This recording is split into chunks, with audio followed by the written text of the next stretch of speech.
Oh, that's not how that works. Hello and welcome to Tome Raider. I'm Ollie Johnson. I'm here with Dan Murgatroyd. How are you doing, Dan? I'm well, thank you. How are you? Not bad, not bad. And this week we read more Sherlock Holmes. Uh, Indeed, we have. Yes, more as in both. We have new stories to talk about, and we read more stories than one, but probably less as in terms of actual page count. yeah. Uh, well, I mean, we read three of them, and they were Yeah. probably in the big ass book that I've got about 20 pages each, which probably 20 to 40 pages of manuscript. Um, Yes, and yes, the first three stories from the Tales of Sherlock Holmes, or I've probably just got that wrong, haven't I? the Adventures of Sherlock Holmes, I believe it is. Yes, it is. So of course I get it wrong when we're live now. So of course I have to make a mistake. God damn it! Is technology going to have saved me from this error, and no one actually heard me say it? Don't think so. um, let's see. Yeah, I should probably make sure you can be heard, shouldn't I? Yes, yes. You can. Unfortunately, the technology is functional. Ah, God damn it. Well, mistakes happen. Yeah. Um. All right. So, okay. The first story we covered was a scandal in Bohemia, which is probably the most famous one. Uh, by a lot. It's not close. Yes, because it features Irene Adler. It's the only story to feature Irene Adler, who has a shockingly small part in it. I Yeah, thought she has like 6 lines of dialogue and the contents of a letter. yes, and the letter is frankly quite long. Yeah, But yeah, she doesn't appear much. Which, given that her presence in the mythos of Sherlock Holmes and the meta imagery of it is quite surprising with how little she's there. she always makes it into adaptations. Always. Yep. In Sherlock, she appears in season two, I want to say. A Scandal in Belgravia, it's called. Yeah. Yeah. Which is a Uh, pretty faithful adaptation up until it isn't. yeah, until the American Secret Services turn up. Yeah. Um, And, well, there probably wasn't the requisite 2 hours of runtime in that story. no, But also, uh, yeah, and then she appeared in both of the Robert Downey Jr. Sherlock films as a main character in the first one, and then killed off very quickly in the second one as a I motivating need to factor. watch those. Like, I mean, I've been in the room when they were on. I've not intently watched them. They're enjoyable. They're different, and I cannot tell you which story they're based on from any of the ones we've read so far. Yeah.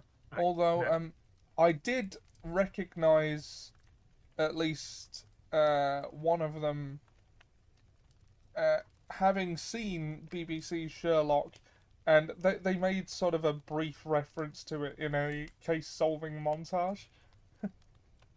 yeah, Um, but we'll get to that. and then Irene Adler also appears in Elementary as well. Oh yes, that is another one that I need to get round to. I, I For recently, first time listeners, I am notoriously very bad at getting around to watching or experiencing media. yeah. So this is how Ollie has gotten around to going through a massive book that he physically owns and a massive audio book he also owns. And have for Yes, several years. Yes, is to it go. Do you want to do a reading club? Yeah, that's basically it. That is what this is. And a secret bonus is having to read one specific thing every week does wonders for my reading about 6 other things in the time I should be reading Yes. that. Yeah. Oh, So yes, we are going into what is probably well the most famous of the short stories, and probably overshadows one of the novels at least. Because I would have said I know this story a hell of a lot better than both a Study in Scarlet and a the sign of the fall. the Sign of the Fall from sort of the meta Sherlock Yeah. Cultural folklore. osmosis is a hell of a thing. Yes. And also people going, we must give this character who's portrayed as relatively sexless a love interest in every adaptation. Yeah. Yeah. Because he has his cocaine. Yeah. What was the quote? Sherlock is only interested in women as far as the mystery they bring him. And so it's sort of like he's seems quite interested in a woman, and then as he gradually solves the case, he gets less and less interested in them. Yeah. Well, you know how we do things. We got the kind of play-by-play and color commentary thing going on. So, we begin as ever in 221B Baker Street. Or actually, we technically don't begin in as such. We begin with reminiscing about 221B Baker Street and Sherlock. Yes, because Watson is a married man now. Yes, and it starts with, to Sherlock Holmes, she is always the woman, and it's just a bit about Sherlock's views Sorry, on can you hear that? the dog in the background. Yeah. Oh. Yeah. So, alright, let me see if I can. Yeah. This mic never used to pick stuff like that up. What's gone on there? It's changed the setting of its own accord. Okay, well they seem to have quietened down now. But we start with Watson's recalling of Sherlock's reminiscing about love and how it essentially undermines his faculties, and then Watson going on about his marriage for a bit. Yes. In a wonderful bit of, yes, well, enough about him. I'm married. I'm enjoying myself. Life has been good to me. Indeed. Yes, and then going on that Holmes, of course, and then going back to Holmes loathing this with his Bohemian soul. Oh, it kept itself buried in his books, his sciences, and his drugs. Especially the drugs. Yes, every alternating week to week between cocaine and ambition is the line. Yeah. Well, as each presents itself. Yes. Yeah. He is still, of course, enjoying his work on crime as well as like chemistry and other such studies. Yeah. And continuing to do the cases abandoned as hopeless by the police, in which, by the way, some of these are described, includes everyday burglaries where, to borrow from Blackadder, 16 people had seen him shot the man, and when the police came to arrest him, he said, "I'm glad I killed the bastard." and they're still stumped as to who it is. It's sort of the level of crime it is suggested that they need Sherlock's help for occasionally. Yes, his as we've covered before, his opinion of Scotland Yard is not high. Yes. Give it. Sherlock is considerably higher on an average day than his opinion of Scotland Yard. Yes. Yes,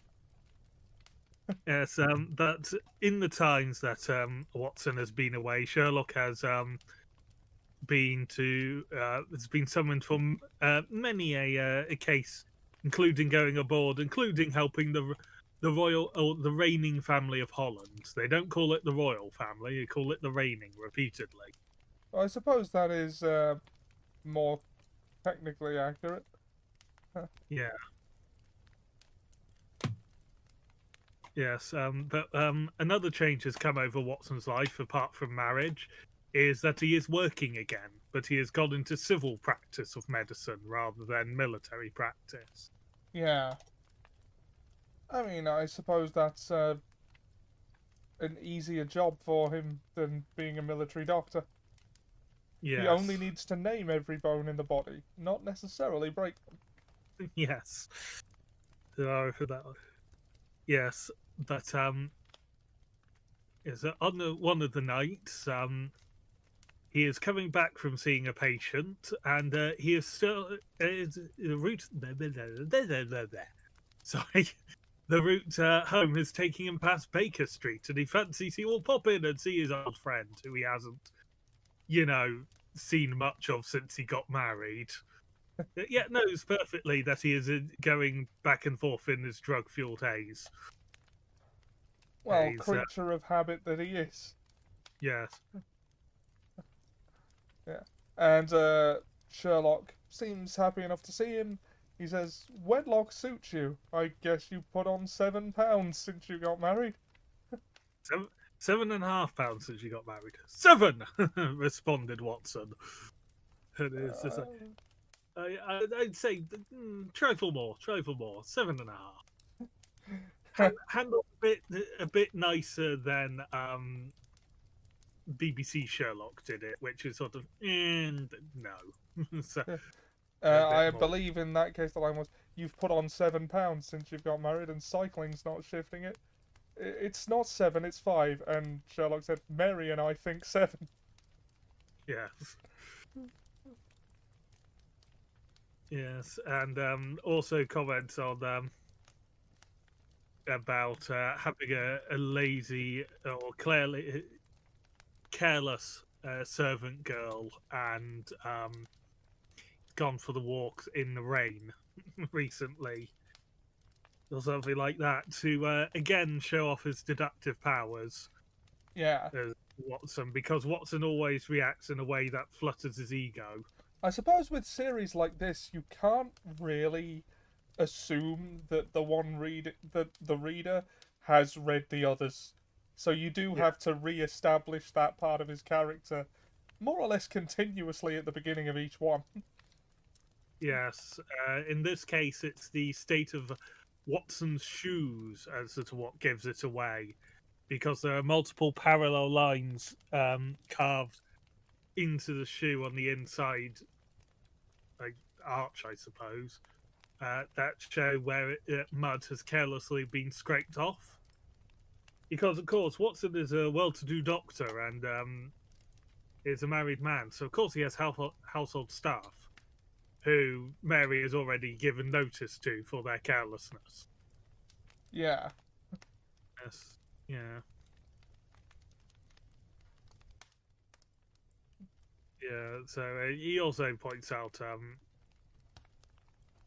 that the hints that also show that Watson has gone back into practicing medicine, and because apparently Watson's stethoscope is tucked into the band that goes around his hat. Which is an interesting place to keep a stethoscope, I'll be honest. Yeah. So it's just sort of little details like that are being brought up to sort of explain the deductions that are about 50% of the time aren't actually deductions. I think the phrase is exductions, where you expand outwards. There's like there's marks on his shoes, therefore there's a clumsy servant to scrape the mud off, which means he's been out in the weather. It's the opposite of it, where he's working out a scenario from one piece of data rather than in eliminating scenarios with data. Yeah. Yeah. But yes, while they're catching up, Sherlock has Watson look over a telegram that has come over today, which says that there's a man. There is a man coming at 8 o'clock, at 7:45. A gentleman who desires to consult you upon a matter of the very deepest moment. Your recent service to one of the royal houses of Europe have shown that you are one who may safely be trusted with matters which are of an importance which can hardly be exaggerated. That is not a naturally spoken line anymore. This Yeah. account we Well, have. I mean, you do have to put the writer is not. It's being written from the perspective of one from whom English is not their native language. Yeah. Yeah. Being in your chamber then at that hour, and do not take it amiss if your visitor wear a mask. And it's written on nice paper with hallmarks, sort of watermarks, woven through the paper, and Sherlock is basically able to deduce the most of the identity of the person that's coming to see him just from the paper, which is someone of wealth from Bohemia. Yes, we're already getting references to the title, Bohemia. Yeah. And that language that they are a native German speaker, because that's all he said, as it's written from the perspective. It's just sort of like he has to go at one sentence in particular.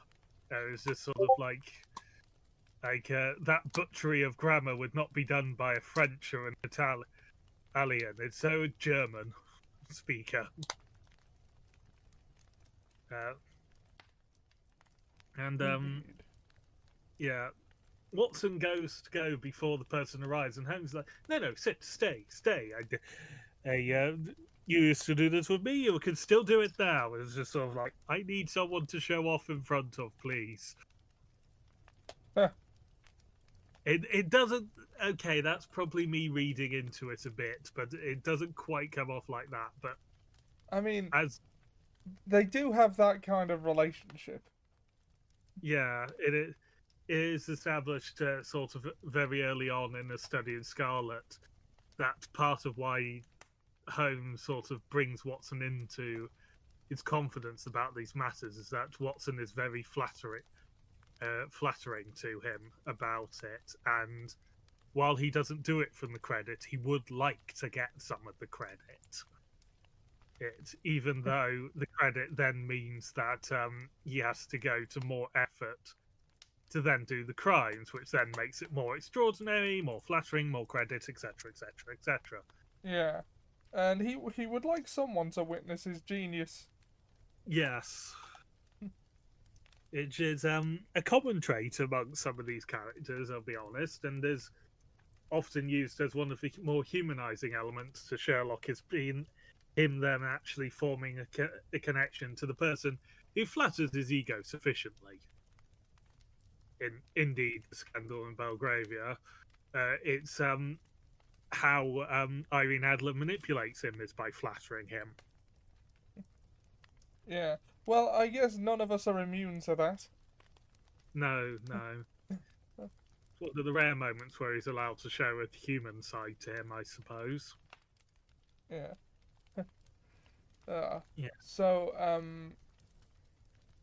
of course, no sooner is he finished picking apart the letter that a coach pulls up outside, and a guy in a mask turns up who Sherlock pretty much instantly figures out is the king. Yes, it is the king of Bohemia, but he identifies as himself as Count von Klam.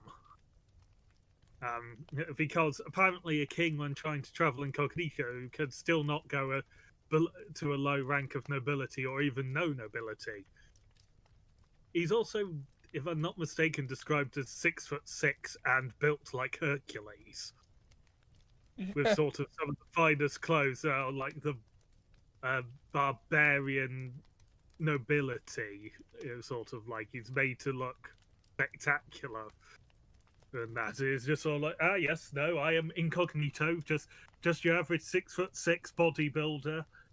with like fur tuft clothings made of the I finest have fabric. no idea why this is, but my brain, when reading that, because I listen to it at high speeds and read along in a book, is how I get through these. But when reading that, my brain went to, I forget the actor's name, but you know Winston from the film The Mummy. Yes. That's who my brain put in this costume when I was reading this passage. Yeah. Do you think there's a chance of death? Oh, almost certainly. I am at your service. uh, Yeah. He's got a strongly marked German accent as well, so of course he's not going to really pass as anything in there apart from royalty, frankly, because at this point the royal family was German, basically. well, I mean, there is still some German in there, right? Yeah, but and I'm gonna have to look this up because just to double check, yeah, it's 1888 came out. Look, 1888. It wouldn't be. No, it wouldn't be. What am I talking about? I must be tired. It wouldn't be Victoria, would it? It is Victoria. Oh, is it? Yeah, of course. Yeah, it's like this is written in the Victorian era, so it would be Victoria. She died 13 years after this is set, Ah, I see. so 9 years after it was released. Yeah. I think I know because Queen Victoria reigned for quite a long time. I always sort of think that she's earlier than this. Yeah. uh, George, no, Victoria, Edward, George, Edward, George, Queen Liz listed. too. Uh, Yeah, no, there's been 5 monarchs in just 124, well, 6 monarchs in 124 years since Victoria, so it does feel like it should have been longer. But then again, we did have the abdication in the 20s, so that is irrelevant to the story. But yeah, yeah. Uh,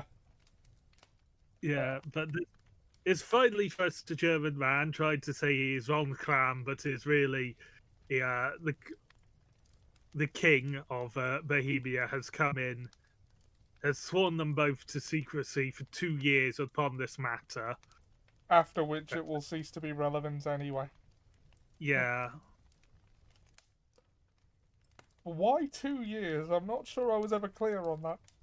I don't think it's ever brought up, but I think it's because it's essentially it would be irrelevant after that. Like, because the matter in question is he wants to ensure that some incriminating evidence against him is not brought out and threatens his marriage, because he's due to announce an engagement on the Monday, and this is a Saturday. Oh, and they would be married and probably with a kid at least on the way by then.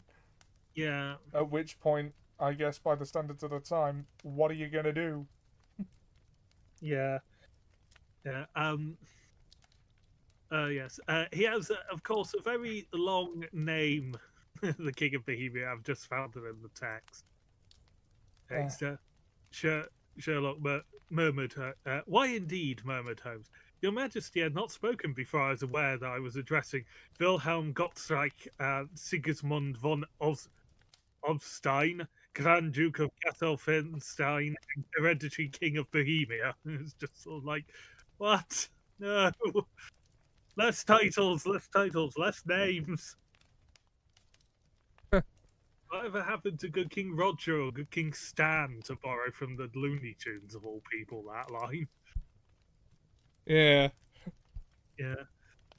Yeah, but he is here because he is, in his youth, when he was merely crown prince, etc., etc., etc., he took up with the great adventurous and opera singer Irene Adler. And they had an affair of sorts. And he was a young person who wrote compromising letters, and he is desirous of getting those letters back. so they cannot be used against him for blackmail or to stop his marriage, because she's implied that she would use them to stop the marriage, and Yeah. that she would release them on the day of his engagement announcement, which is, as I said, Monday. And Sherlock just starts listing through things that is just that could and ways to sort of defeat it. Was there a secret marriage? No, that's fine. Legal papers or certificates? None. And then how can she prove the authenticity of the blackmailing? There's the writing. Pooh, forgery. I'm in the photo, and it's like, that does complicate matters somewhat. Yeah, private newspaper, stolen, seal, imitated, photograph. Bought. We're both in the photograph. Oh dear, that is very bad. Your Majesty indeed committed an indiscretion. Yeah. Oh yeah, the king is also only 30 when this is going on. Oh, it's like, I was only crown prince then. I was young. I am but 30 now. It's just like, you're young now. Like, he's younger than both of us currently. Yeah. That is, that does not feel good. Yeah. Oh. But the reason the king has come to Sherlock is because of the recommendations, and he has tried 5 times to acquire the photograph through less than legal means. As it was, 3 burglars, 2 waylays and searchings, or 2 burglars, luggage rifled through, and 2 waylays and searchings of herself. By the way, we are actually live on TikTok. I've actually figured out how to do that, but up until like 5 seconds ago, it said Shadow of Mordor as the topic. So, I may have misled some people. Someone was very disappointed when they came on and found us talking about Sherlock Holmes. Sorry about that. But hello, other avenue of streaming. Yeah. Yes. No. That is Sunday, where we murder orcs. Yes. But yes. So he has come for Sherlock's help to get the photo back, and is just sort of like there is nothing I will not pay to get this photograph back and protect ourselves. And he gives Sherlock carte blanche to do what he must to get the photo back, with a down payment of £300 in gold and 700 in notes. Just getting up the inflation calculator. Yeah, that is one hell of a down payment. Yeah. And I must say, if we're taking it just £1,000, the gold is probably inflated a hell of a lot more than that. I can't really specify in gold. 1880. 1888. Oh, 1888. There we go. Okay, so £1,000 in 1888. That's 1898. Hold on, so £110,000. No, £110,154 and 95 pence as of January 2025. Yes, not quite enough to buy an apartment in London, but damn close as a down payment. Yeah. I mean, it's still a fair chunk of change. Yeah, it could get you a small house in most cities. Yeah. I say that, and then I remember near enough every property program I watch, and it's just like, yeah, they'll mostly be fixer-uppers, but still. And Yeah, not Watson. Holmes then gets confirmation of where Miss Adler lives and what kind of photograph it is, as in the style of photograph, not what the contents of the photograph is. It is a cabinet, which I believe is sort of a medium sort of portrait size picture. Wow, that's pretty big. That is pretty Yeah, big. I pictured like a Polaroid for some reason. yeah, that's the easy thing to do, but Even though they definitely would not have had Polaroids in 1888.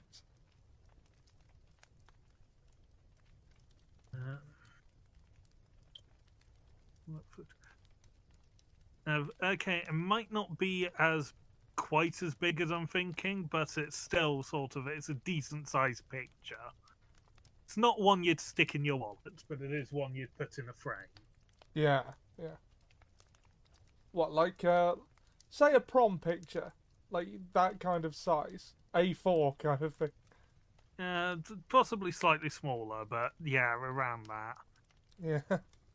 Uh, Yeah, this is slight guesswork on that one, but we also yeah, Holmes at this point sends Watson home and asks him to call upon him at 3 o'clock the next day.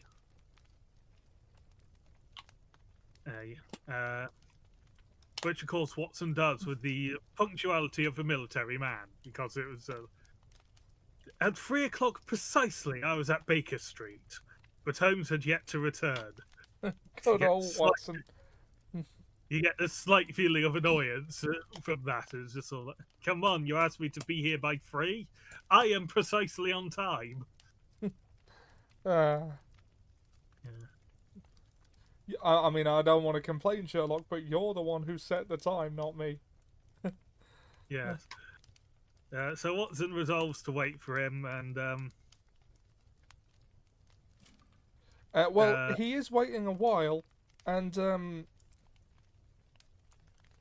in contrast to the books before this, Sherlock's sleuthing here is done entirely off page and related to Watson after the fact.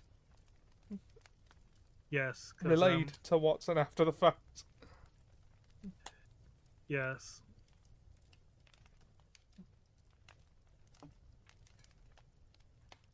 So Sherlock comes back. He says, "Oh, and he's in high spirits. He's taken by mirth somewhat, and he's like, "Oh, I've Yeah. had a good day."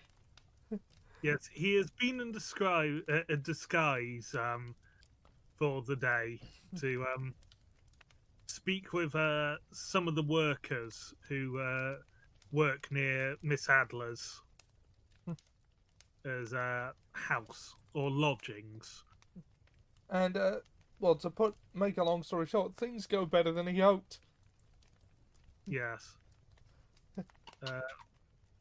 His father found it. And yeah, while he was there, he learnt from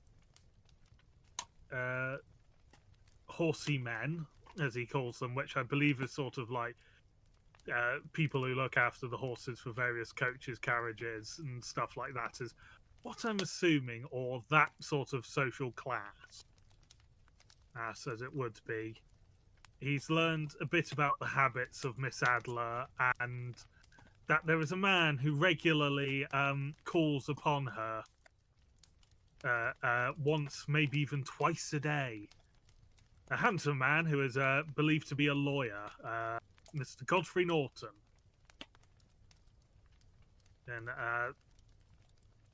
And Sherlock does some work alongside these people and actually gets paid for doing, manual labour briefly. Well, sort of. Yeah, he gets he gets a tuppence or so for the work he does while getting information, and he learns that Miss Adler always leaves the house at 5 and comes back at 7, and as is 7 o'clock sharp for dinner. And but while he's there, he sees Godfrey Norton pull up to the house in sort of great haste, and then leave again shortly thereafter, practically yelling to the taxi. He goes, "Get me to the church and half sovereign for you if you get me there in 20 minutes." And then shortly thereafter, Miss Adler does much the same, but offering a full sovereign yeah. To the same church. The lawyer wants to stop at one place on his way to the church, and Holmes then goes into a decision. Does he jump on the back of the cart or the coach that Miss Adler is in, or does he get his own? He ends up getting his own, and also offers a sovereign to get there in time, and he is beaten just by his two quarry there. And it doesn't end up working against him, though, as he goes up the steps and is basically pulled into proceedings. Yeah. He goes, quick, within the next 3 minutes or it won't be legal. I'm not sure what that means. It's essentially that I'm assuming that there is a time limit, and like they because what happens is Holmes is basically dragged in to serve as a witness to Irene and Godfrey's wedding, and he is in disguise as essentially a drunk almost. Yeah. And that the priest will not conduct the ceremony without at least one witness. I'm believing it's sort of, well, they don't have time, and the two of them have essentially got their affairs in order to be basically married, but haven't actually done the legal part of it, the wedding itself. Yeah. So, Holmes ends up having to serve as a witness. He's given a sovereign for his trouble, which he keeps as a souvenir.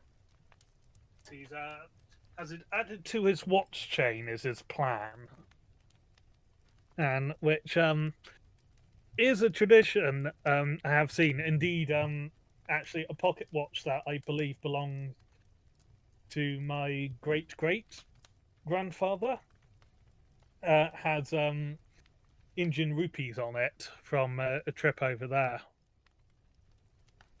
So it's a tradition I have encountered. Yeah.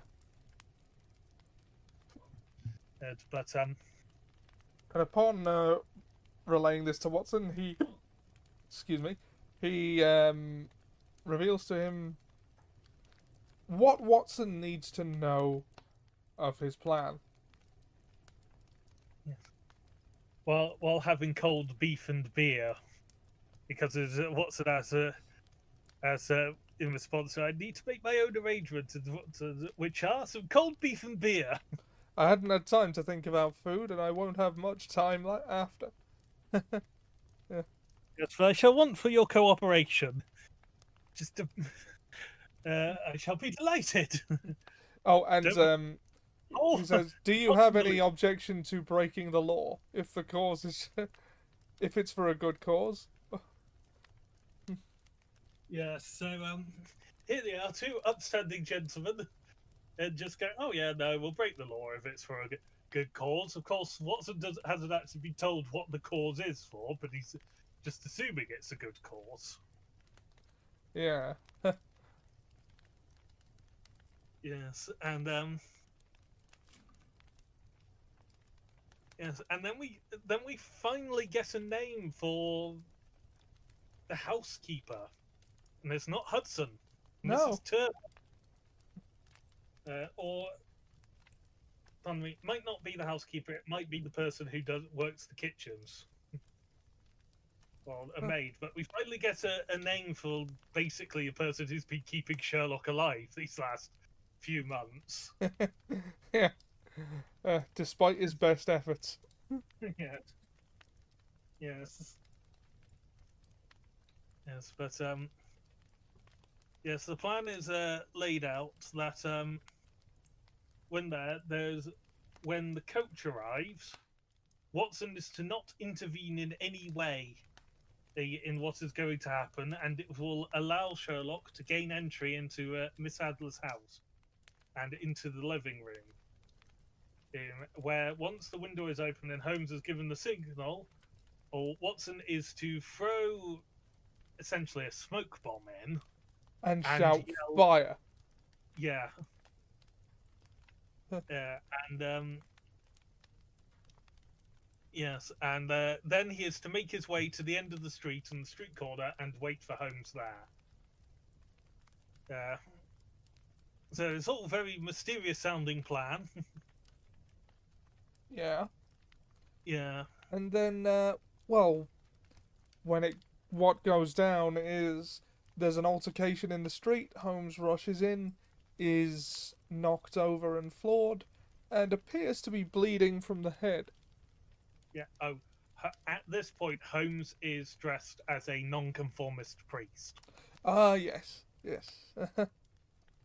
Yes, and the altercation is taking place in front of Miss Adler's carriage when she steps out, and he is looking like he's come in to rescue her and has been injured. With some people saying he's dead, some people say he'll be dead before he reaches the hospital. He's breathing, he's not breathing, and stuff. And Miss Adler has him brought into the house because she has a conscience, and he ostensibly got injured while trying to help her. Yeah. And then, so Watson goes and waits by the window, and he notes, basically just how bad the image he's seeing makes him feel about this whole thing. I forget the wording, but it's like, just...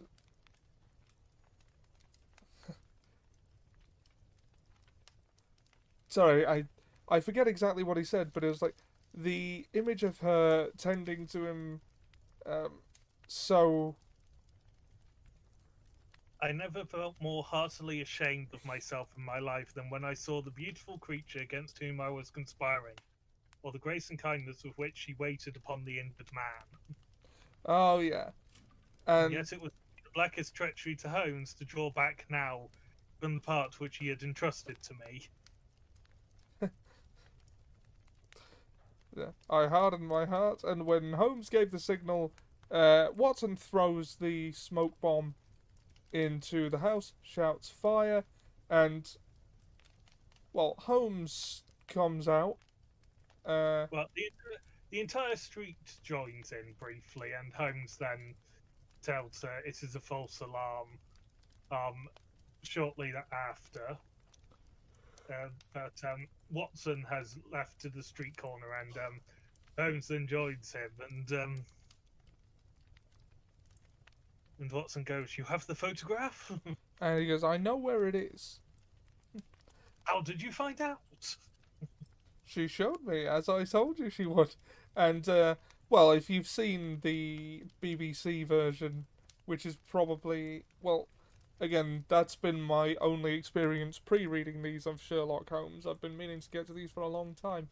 But, the point of it being that fire would trigger some overriding primal instinct in her to safeguard that which she most values, which in this instance would be the photograph. Yeah, and she reveals that there's essentially a sliding panel it's hiding behind in there, and she goes out of the room when Sherlock has pointed out there's a false one. And Holmes was going to grab the painting, but then her coachman enters the room, so he cannot without being witnessed. Yeah. Yeah, the logic that's portrayed is also Holmes has said he's utilised this ruse before. Because a married woman will go to her child, an unmarried woman will go for her jewellery box. I think is the line. Yeah. And Yeah, so she would go to the photo. yeah. But then when they arrive home, uh, a nondescript person passes them and bids him good night, says, "Good night, Mr. Sherlock Holmes," which, and he remarks that the voice is familiar, but doesn't otherwise think anything of I wonder who the deuce that could have been. it. Yeah. Where he suddenly becomes Stewie Griffin for a brief moment because of modern pop culture has ruined that phrase. What the deuce? Yeah, yeah. And home and Watson doesn't return home, but spends the night at Baker Street. I'm sure Mary loved that. Yeah. What with influence of mobile phones to be able to communicate easily. Oh wait, it would have been easier for him to go home than to send a telegram or a runner. It's funnily enough, Mary's opinion on the matter is not exposited on. Yeah, indeed, Mary is not actually actively mentioned. It's mentioned he's enjoying married life, but Mary herself is not mentioned. Yeah, this is And true. beyond that, beyond my wife has already given the notice. That is the only mention of Mary herself. It's like it's not a great moment, but product of their time. Yep. Mind you, as product of their time moments goes, this is probably the least egregious one we've encountered so far. Yes, yes. But on the next day, in the morning, well, what's the phrase? Oh, there it is. We were engaged upon our toast and coffee in the morning when the King of Bohemia rushed into the room. Which is a wonderful sentence. Yes. Yeah, it's just like we were engaged upon our toast and coffee, and then just a king just walks in. All right, you And madge. How you doing? yeah,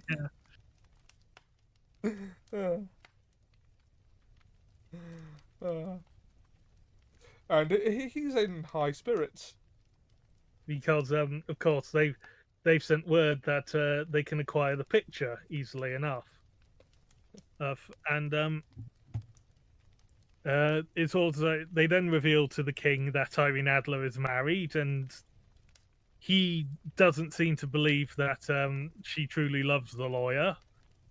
But Holmes points out, I am in hopes that she does, because it would spare your majesty all fear of future annoyance. If the lady loves her husband, she does not love your majesty. If she does not love your majesty, there is no reason why she should interfere with your majesty's plans.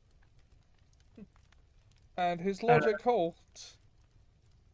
yeah, and the king is sort of rueful and wishes that Irene Adler had been of his social class, sort of kind, Yeah. because she made a fine queen. Of his And station is the word he uses first.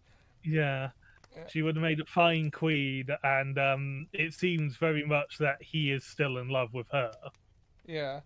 And even though he is due to be married to, I think, the second daughter of the King of Switzerland or something like that. yeah. At, So they go to Miss Adler's apartment to secure the picture and encounter well, they encounter I don't remember whether this was a maid or just an acquaintance or like an elderly woman is the description they give. That is it. I'm assuming she was staff. yeah. And they learn that Irene Adler has left them a note and absconded never to return. Yeah, she left at 5:15 in the morning from Charing's Cross for the continent. Yeah. So Sherlock doesn't get his mark this time. Sherlock, I mean, I don't. Yeah, Sorry. Sherlock is actually taken aback Yeah. by this whole situation. It's just like, what? How did this happen? Um. Would you count this as Sherlock losing? Well, he was hired to get the photo back, and he doesn't get it back. And indeed, in his own way, he has been beaten because it is revealed in the letter that how she manages to essentially undo him is by using the same trick that he had just used on her, which was to enter in disguise and follow and get information. Because he in what was possibly scandalous to an extent, she has been known to walk the city in what she calls her walking clothes, which is men's outfit. Yeah, a male disguise. Yeah, and she was the one who bid Sherlock good night, and she slightly laments that she was taken off guard by him because she had been warned about him before, months earlier. Yeah, and she knew that if the king sought assistance, it would be from him. Yeah, but she says in her letter that the king has nothing to fear from her. She is keeping the picture only to protect against actions taken against herself. Yeah. So essentially, it's just like, this is my nuclear deterrent. Yeah. The Please king don't seems happy with this. Yeah. The letter was found in the sliding panel where the other picture was kept, and there is just a picture of Irene there to be kept. One assuming just a standard picture in normal dress, not what is implied to be quite the provocative one of Irene and the king. Yeah. And yes, and the king basically offers any payment to Sherlock to sort of say thank you, and is indeed taking off quite an expensive looking ring to give to him by look, and he asked for the picture. Yeah. Yeah, Because, well, Irene bested him at, yeah, at the thing at which he prides himself. I mean, that's going to leave a mark. Well, yes, leave an impression, I should say. yes, and oh, what was it? What a woman! Oh, what a woman! Cried the king of Bohemia. When we had all three read this epistle, did I not tell you how quick and resolute she was? Would she not have made an admirable queen? Is it not a pity that she was not on my level? To which Sherlock gives probably my favourite line of the story. Is like, it's quite clear that she was on a very different level from your majesty. Yeah, Which goes completely over the king's head. yes, it's just sort of like, you, sir, are an idiot. You do not deserve this woman. She is the woman. Yeah. You are a king. She is the woman. You can see the difference here. Yeah. And, well, yeah, that's a scandal in Bohemia. Yeah, it is literally a scandal over a photograph, which nowadays would have already either been in the Sun or leaked on the internet by trolls before the King of Bohemia even got Sherlock's name. Yeah. Mind you, like,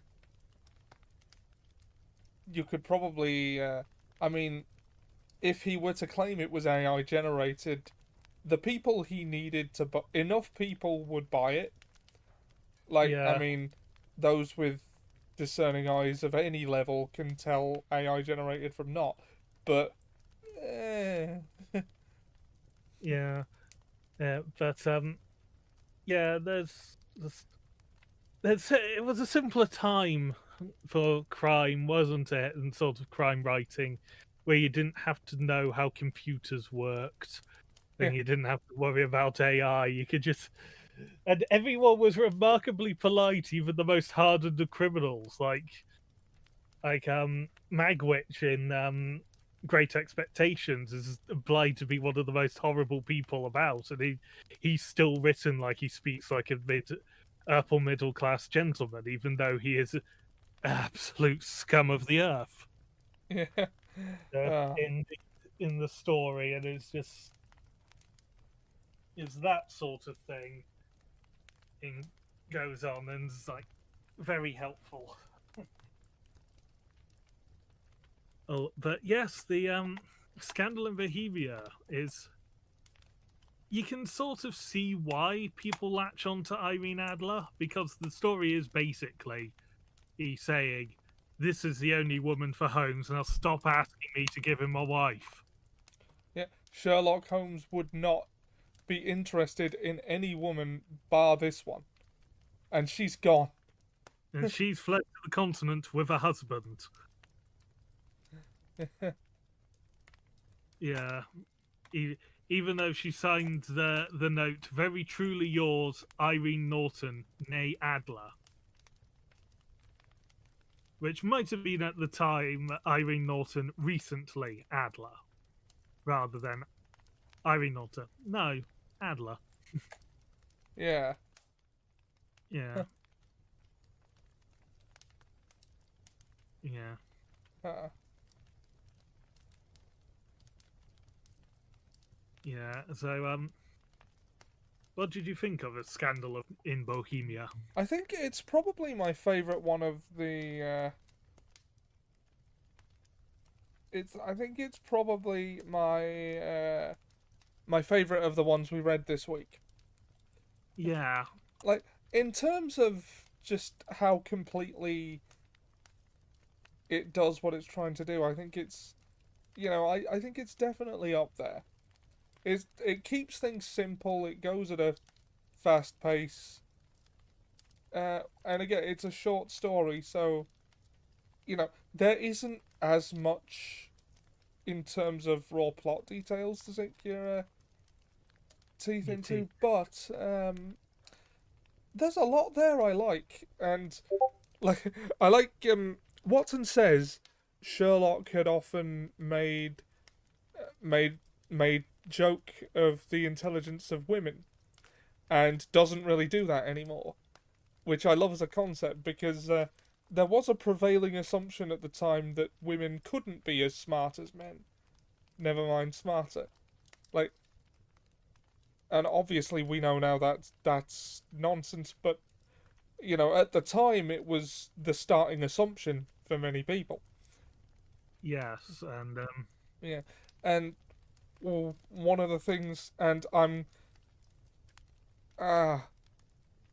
don't remember exactly how he said it, but in H. Bomber Guy's video essay, Sherlock is Garbage and Here's Why, he cites Irene Adler as, well, he says, the message here is that not only can women be as smart as men, but if they don't get over this idea that they can't be, they'll win every time. Because, well, I wouldn't have said that she uses the assumption of male superiority against them, but the walking clothes speak very much to a disguise in which she won't be questioned. yes, so much so. It's played upon a lot in sort of those period pieces set in that period, because I don't know if you've ever watched. I think that's the Murdoch Mysteries. I haven't, no. It's a crime procedural set in. Oh, yeah, I can't remember where it's set now, but it's set around that period, and there is and in a couple of episodes based upon a group of women who dress up as men and go out, and they're just not hassled and stuff like that, and the sense of freedom they get from that.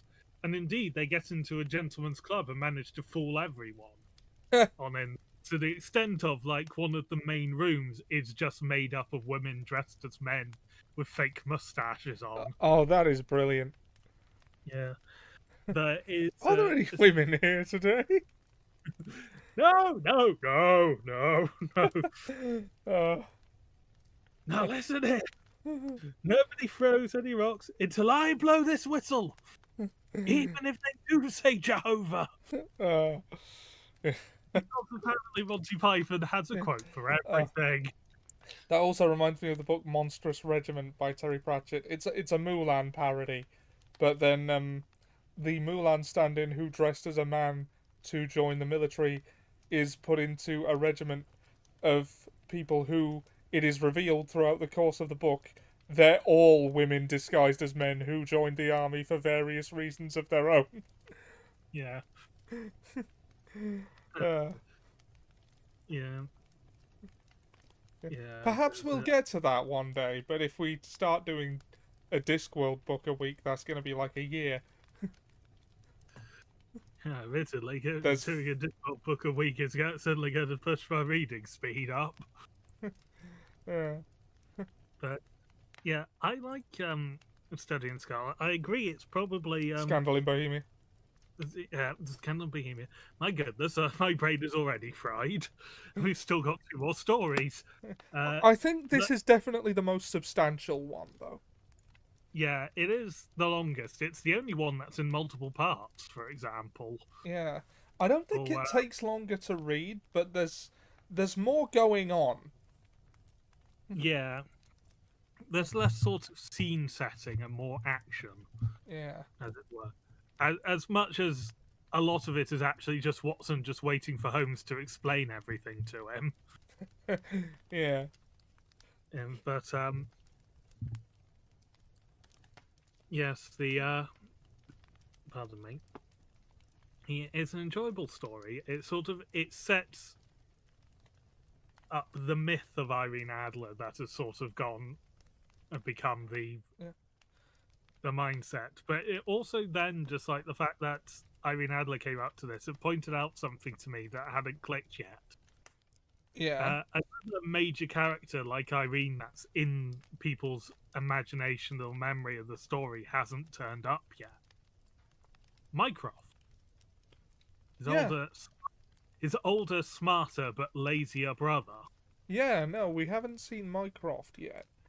But or had any mention of Holmes having family. Yeah, I think Irene Adler is just a really good example of how less can be more with characters. You can have a massive impact with a character who doesn't really get much to do, but the one thing they do is, well, I mean, she outsmarts Sherlock Holmes. Yes. In which we will see in the next story. Like, that's even if that's just in that she strategically disengages him, she still uncovered who it was that was onto her. Yeah, and gets away because he's confident that she hasn't figured him out. So she gets away and is probably in the continent by the time that Sherlock actually gets round to Miss Adler's apartment. Yeah, like by the time he knows she's gone, he's never gonna find her. Yes, she is probably already in France. Yeah. With her new husband as well. Yeah. It was just up Stux's entire law career. And as I said about an hour ago, she has like maybe 6 lines of dialogue and the contents of a letter. Like the letter being the bulk of her interaction with Sherlock, and it's entirely one-sided. Yeah. And I guess she doesn't appear again.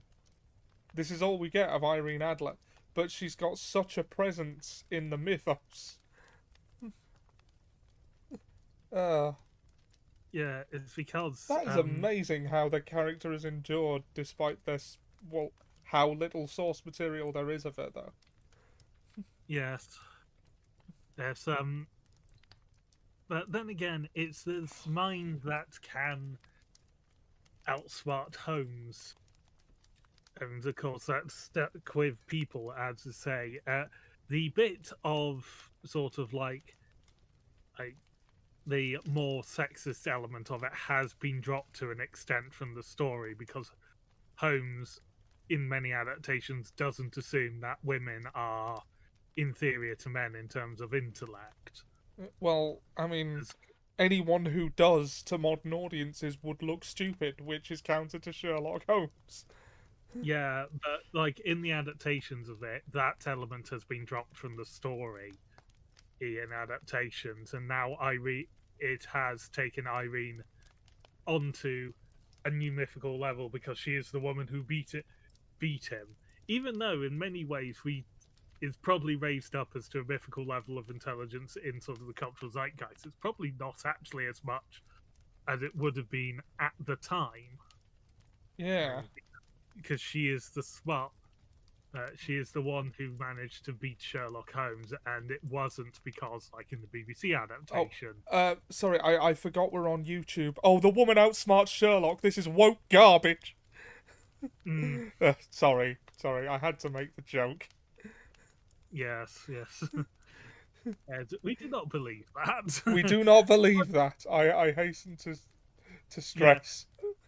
yes. And if it is somehow woke garbage, it's been producing it for longer than the Conservative Party has held the position that woke is bad by 120 odd years. Yeah. Uh, Yes, but the is a good story, and again, the shock of it, I think, would have done it. But it's nice that not everything that Sherlock investigates is a grisly murder. yeah. And I think the third story we'll get to today is quite unique in that regard. Well, Yeah, so is this next one that we're about to come on to, actually. Because yeah. there's. Yeah. Surprisingly, for the Legend of Sherlock Holmes, there are no grisly murders this week, and we've Yeah. had 3 stories. Like, there are no murders this week, grisly or otherwise. Yeah, in 3 stories, it's just like Oh, there are no and murders and only one ejaculation. yeah, I was just about to mention that, and it's in this next story. Uh, we've really got to set up the Watson ejaculated counter, but I can't remember how many there have been up to this point, so I'll listen through again. Yeah. Yeah, I'll and I'll count how many times Watson says the word ejaculated to as to mean exclaimed. Yes, And it's not used in the more traditional or the more common method nowadays at all. and well, we'll set up the counter for how many times John Watson proclaims ejaculation. Yes. Oh dear, oh dear. Because we cannot resist a childish joke. Indeed. You snorted at talking about a childish joke. I thought there wasn't a childish joke then. My God. uh, Anyway, the Red-Headed League. yes, let's move swiftly on. Uh, Yes. we begin as ever in 221B Baker Street. Yes, we do. And by the time Watson arrives to call upon his friend already had an elderly gentleman with bright red hair sitting in there. Yeah. And he goes to apologise to leave because and going to leave because I'm interrupting a client. Whereas Sherlock goes nonsense, pulls him into the room and essentially locks him in almost. It's far too late for that, Watson. It's far too late now. You're part of this now. You've seen No. too much. Not actually that creepy. He just pulls him in and says, "Oh, you could have arrived at a better time, haven't you, Case? Sit, pay attention."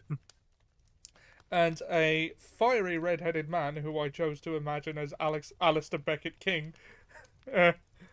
Yes, an older Alistair Beckett King. Yeah. Yeah.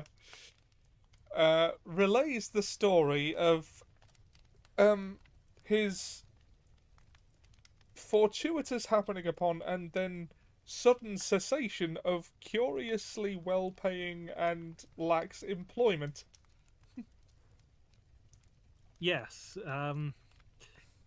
He owns a pawnbroker's shop, which has not been doing well, and he has been struggling. And he used to have two workers, and he is now down to one.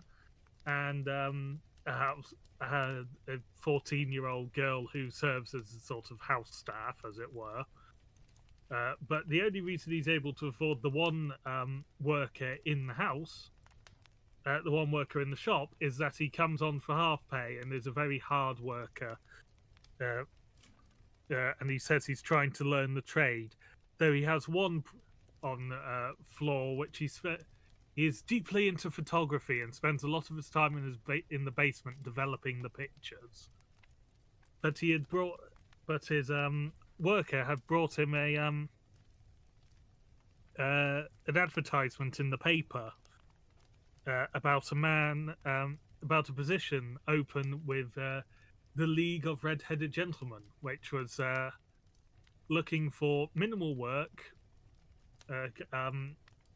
paying £4 a week for minimal work for people of the brightest red hair. Look. Yeah. Because So I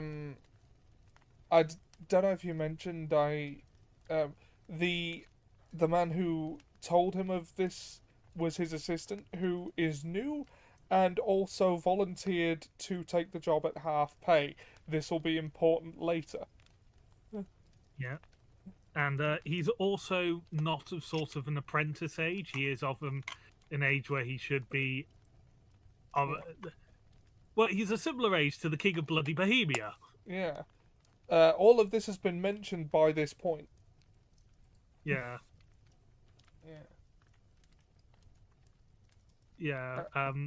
Holmes has again done another showing off on the working on the man about it, that he takes snuff, manual labourer, he's a Freemason and stuff like that, and it's just sort of like, how did you work that? It just sort of like talks about how the right hand is bigger, so muscles and calluses, stuff like that. And then he asks, well then, the snuff and the Freemasonry. I won't insult your intelligence by telling you how I read that, especially as, rather than against the strict rules of your order, you use an arc and compass press pin. Yes, of course. And then when Sherlock does explain his deductive process to the man, it's like, oh, and here I thought you'd done something clever. He's just sort of like, maybe I should stop explaining this to people and just let them sit in awe of me. Yeah. Yes.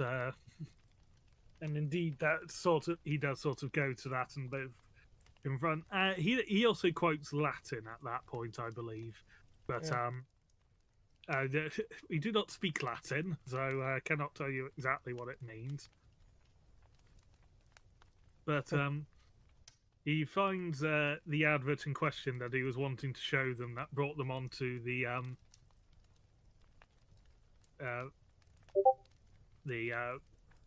brought him to the League of Red-Headed Gentlemen. The advert is, to the Red-Headed League, on account of the bequest of the late Ezekiel Hopkins of Lebanon and Pennsylvania, USA, there is now another vacancy open which entitles a member of the League to a salary of £4 a week for purely nominal services. All red-headed men who are sound in body and mind and above the age of 21 years are eligible. Apply in person on Monday at 11 o'clock at Duncan Ross at the offices of the League, 7 Pope's Court, Fleet Street. And this article is from just 2 months earlier.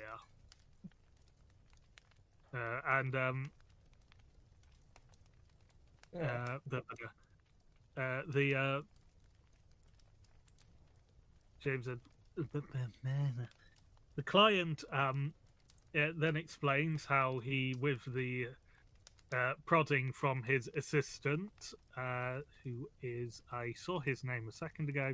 Although with the mention of Fleet Street, I should mention this takes place a good 40 years after Sweeney Todd was supposedly there. So, The Demon Barber is there just haunting people with annoying musical numbers now, rather than his actual razor. Yeah. Yeah. Yeah. Yeah, but Vincent Spaulding is the assistant and has encouraged his boss to go for the position. And on the day in question, never has there been a larger collection of red-headed people in London that they have seen, from every shade to the lightest to the darkest and the brightest, is there to try and get this job, because £4 a week is a fair amount at the time. Well, if £1,000 is nowadays over 100,000, £4 is what? Uh, Divide 100. Probably about 400 quid. £4 a week. It's just divide the 110,000 by 25. Oh no, 250 even. Sorry, not 25. £440 and 62 pence. Not bad for what turns out to be 4 hours of working a day for 5 days a week, so 20 hours total. £440. That's better than any job I've worked. Yeah. So yeah, it's a good gig if you can get it. Yeah. And then the way they swing this to him is they want to help the red-headed population grow. Yes. I cannot help but think that this is sort of fed into the notion that redheads are a dying breed. That has carried on into today, in which, scientifically speaking, they're not. And indeed, many sperm banks now have to turn away red-headed donors because they are by far the most common donors, as amongst hair colour. Oh, I didn't know that. Yeah, there's the bizarre facts that you pick up in life. Yeah. Oh. Isn't that a thing? Yeah. But yes, he is fortunate enough that this gentleman gets the job. After, with help from Spaulding, his assistant, they manage to fight their way towards the front of the crowd and actually get into the office. And he is he's asked questions, assigned. He's had his hair pulled and manhandled to make sure it's not a wig or dye. Yeah. Because it's that they have been fooled before by this. Yes, and it is a red-headed man who is judging the person who will get the job as well. And he says, while the fund is sort of designed for the helping of the population of increasing the population of redheads, it could still be worked for him because the client is unmarried. He is a widower, I believe, is how they describe it, and he is an older gentleman, so is unlikely to be fathering children. But it can be worked still to aid him. And the hours are in the morning, 10 till 2. So 4 hours a day, 5 days a week, sum of £4 a week paid. And the work is copying out the Encyclopedia Britannica. I mean, and as ways to go to sort of like just yes, it's busy work, but you're going to be paid well for it. As sort of like as an excuse for it to work. It's an interesting one. yeah.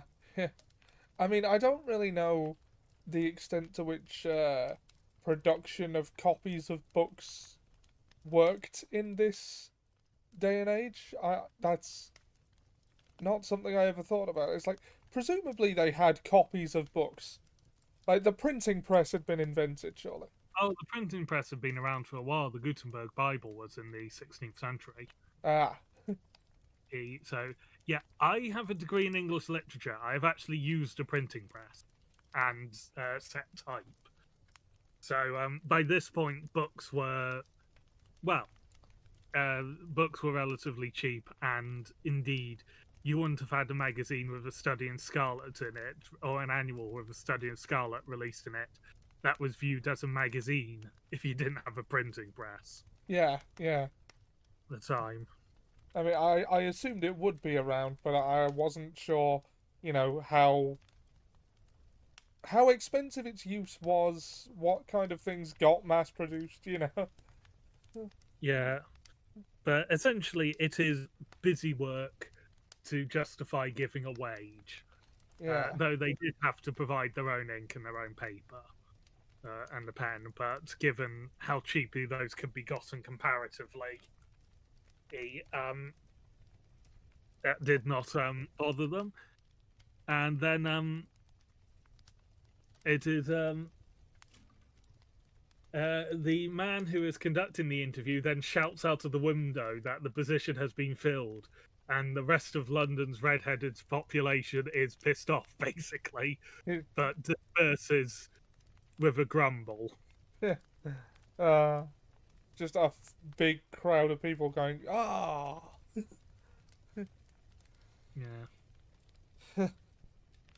Yeah, it's just sort of like that. And he keeps to the work for what was it? It was a few weeks, wasn't it? 8 weeks, because he got £32 out of it. Yeah, yeah. So he keeps at it for 8 weeks, and then he turns up one morning, and there is a sign on the sides on a piece of white cardboard about the size of a sheet of notepaper, pinned to the door. The Red-Headed League is dissolved, October 9th, 1890. I was about to say 1980, which would be very odd. Yeah. And yeah, and essentially this client has come to find out why his easy employment is gone. Yeah. And Sherlock and Watson laugh at this, and it's like, not because they find it ridiculous, it's just the novelty of the case. This is something Sherlock confesses he has nothing to compare to this. Yeah. Normally, when I encounter a case, I have thousands of examples to compare to it, but this is new and exciting. I must confess that your situation is unique. Yes. Yes, but they get engaged upon the case immediately, and they go to where the officers were, and they find the person who was renting the office to the League, and he has no idea what they were talking about. Out of the Red-Headed League, and they then go, the gentleman at number 4. What, the red-headed man? Yes. Oh, his name was William Morris, a different name than he gave in the interview. He was a solicitor and using my room as a temporary convenience until his new premises was ready. He moved out yesterday. Yeah. Yeah, and they get the address he gave to say where he was moving out and when they got there, they found it was an address for a place that manufactured artificial kneecaps. And no one there had heard of either name the man went by, which was Morris or Ross. So, what this tells them is that the guy has been had. Yeah. I mean, they say he's been had. He made the money out of it, but he's still been lied to. Yeah. Yeah. Oh, it wasn't Holmes and Watson who did the researching. It was the client himself, Yeah. and just like that. And the Holmes are going, but those are going. Nothing has been done wrong to you. You come out of it better. And it's like, but I've lost £4 a week now. Well, you've gained £32 and knowledge of every subject under the letter A. Yeah. You've lost nothing from this. No, sir, but I want to find out about them and who they are and what they was in playing this prank, if it was a prank upon me. It was a pretty expensive joke for them, for it cost them £32. Yeah. Yeah, and I can't argue with that. Like, who the hell would do that and why? Yeah. And that question is, of course, answered, but we'll get to that. Yes. We get a descript. Holmes then inquires to into the assistant of the man, Vincent Spaulding, Yeah. and how Spaulding came to be in his employ, how long he was before he pointed out this advertisement, and why he was chosen, and what he was like. Look like, which is a small, stout build, very quick in his ways, no hair on his face, though he is not short of 30. He has a white splash of acid upon his forehead, and this gets Holmes very excited. And he goes, "I thought as much. Uh, have you ever observed that his ears are pierced for earrings?"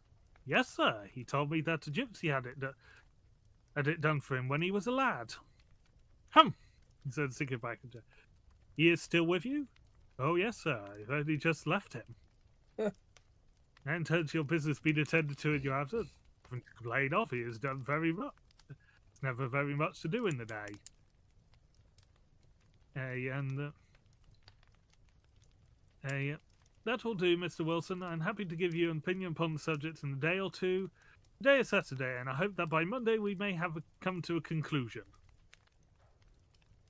And yes, the client leaves, and then Watson starts making inquiries of Holmes about it, and it's just like, it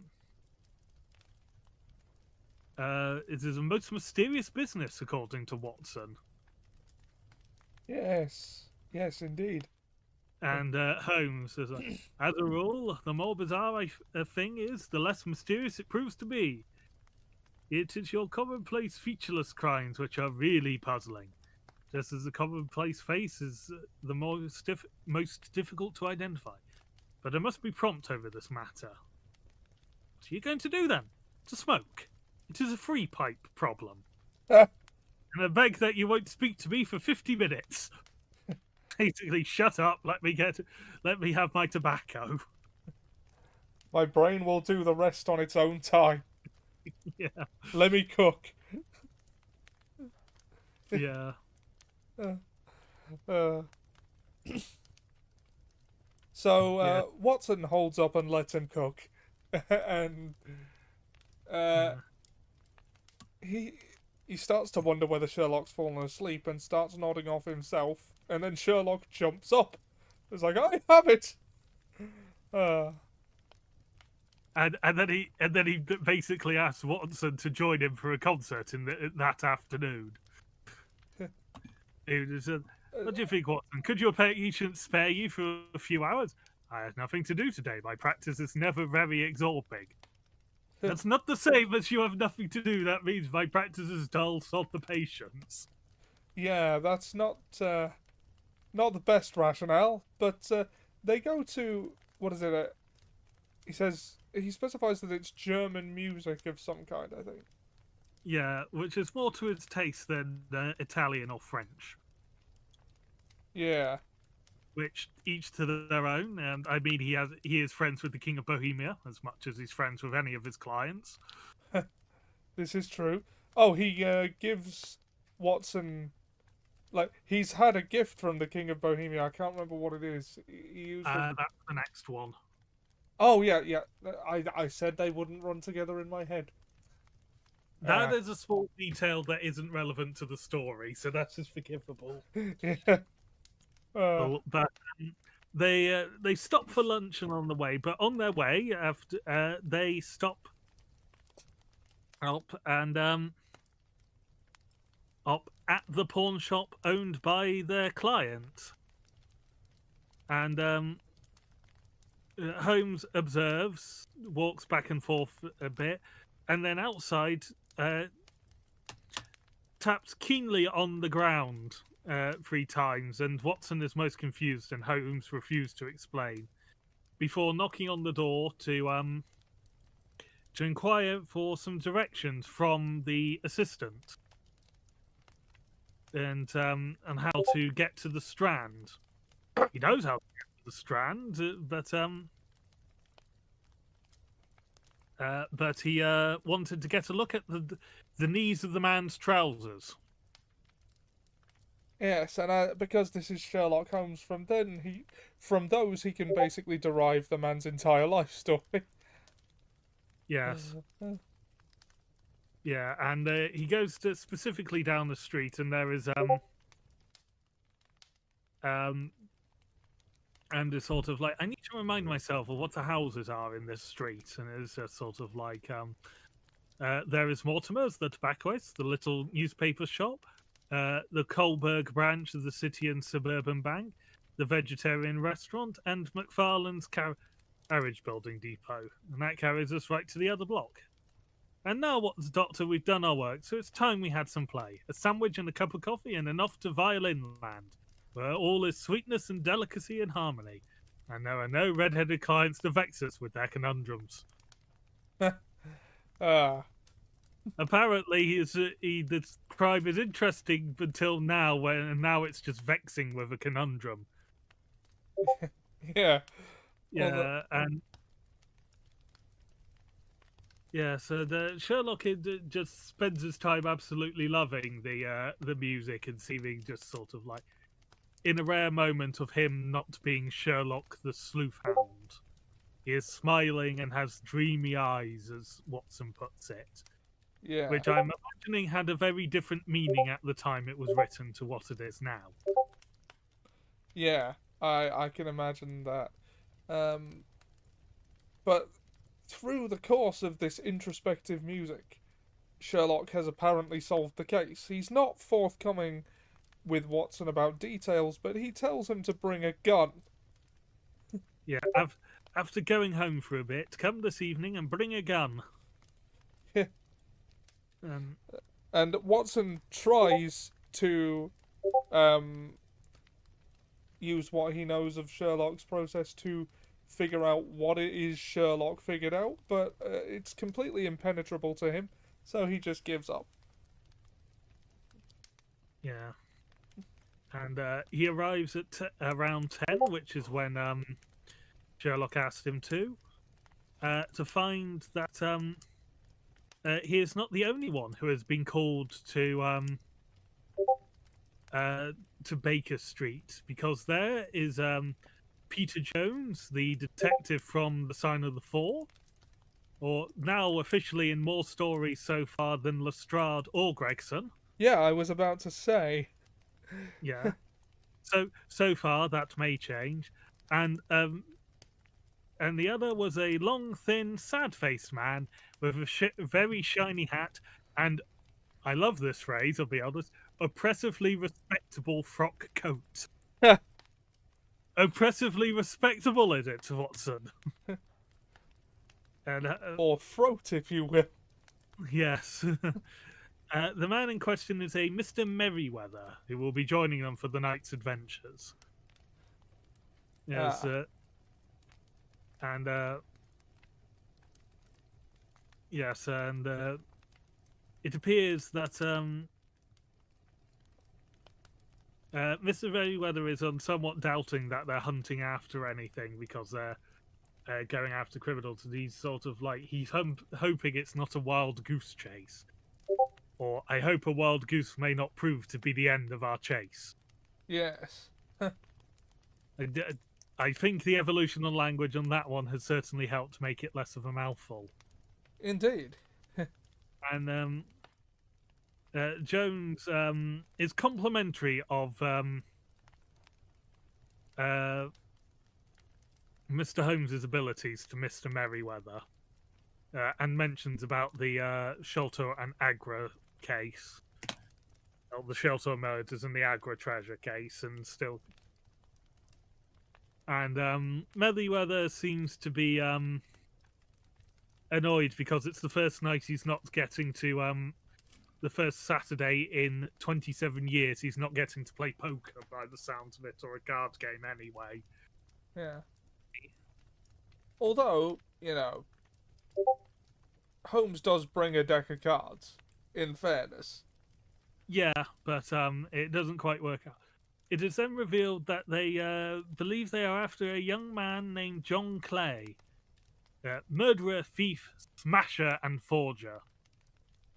He was at the top of his profession, and oh yeah, Sherlock had mentioned that after he got directions from Vincent Spaulding, that he is quite possibly the fourth most smartest man in London, and with his daring, he's pushing for third. And so yeah, and this John Clay is described as a thief that is sort of like he was descended from a royal duke, and he's been to Eton and Oxford, and he's as cunning as his fingers. His brain is as cunning as his fingers. Sorry, I missed that word. So he thinks quickly and he moves quickly. He has actually eluded not only Scotland Yard multiple times, but Sherlock Holmes himself twice so far. Which, Yeah, you'd think such a character would be given more. Well, more. yeah, But I guess they've got to. It's only a short story, and they've got to make him a credible threat. yeah, and so the party travels to the bank on the street that was mentioned earlier, and go down into the basement, And which what? is packed with shipping crates. Shopping crates. Oh god. Yeah. And in that basement, there is Mr. Merriweather notes there's Kane hit something and says, "Oh, that sounds hollow." And Sherlock says, "Shut up," basically, but more politely. Yeah. You'd be a bit more quiet. And then it banishes him to sit on one of the crates for a while. Yeah. Well, And he then. Yeah, well, then he tells Watson to stay ready with his gun, just in case. Yeah. Holmes examines round the stone and then determines, and I had brought a pack of cards so that you may not miss your rubber, as they call it, which I'm assuming is poker. But unfortunately, we're going to have to dim the lights and be here in complete darkness, as it may give the game away.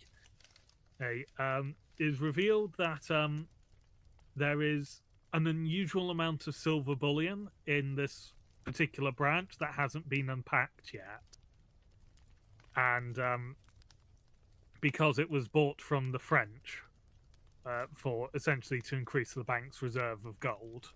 Yeah. I think I called it silver bullion. No, it is gold. Yeah, you did, but no, it don't matter.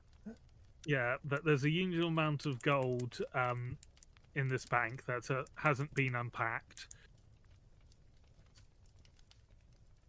So less likely to be noticed if the box is still sealed afterwards or resealed. And they dim the lights and they have to wait in the dark. And then they see sort of a flash of light that then goes into sort of a crack around the stone, cuts out for a short bit again, and then comes back as a hand pushes one of the stones in the floor up. And a man comes out, and it is the assistant from the shop, who is then grabbed, has produced his own revolver in a flash of light from Holmes, who then whacks it out of his hand with a riding crop. And you get that, and the officer and Jones grabs the man's accomplice's tailcoat, but the man escapes. The accomplice escapes.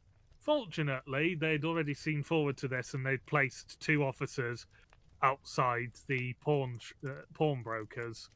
Yeah, he won't get far. Earlier in the evening, yes. So his man will be caught, and Clay is magnanimous in capture.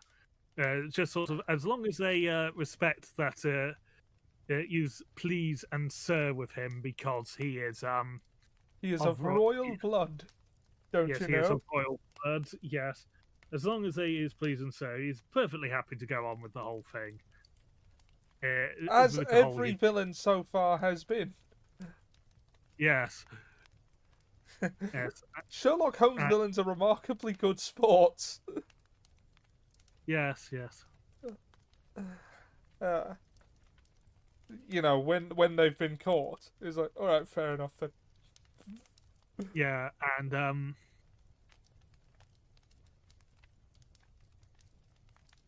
yeah,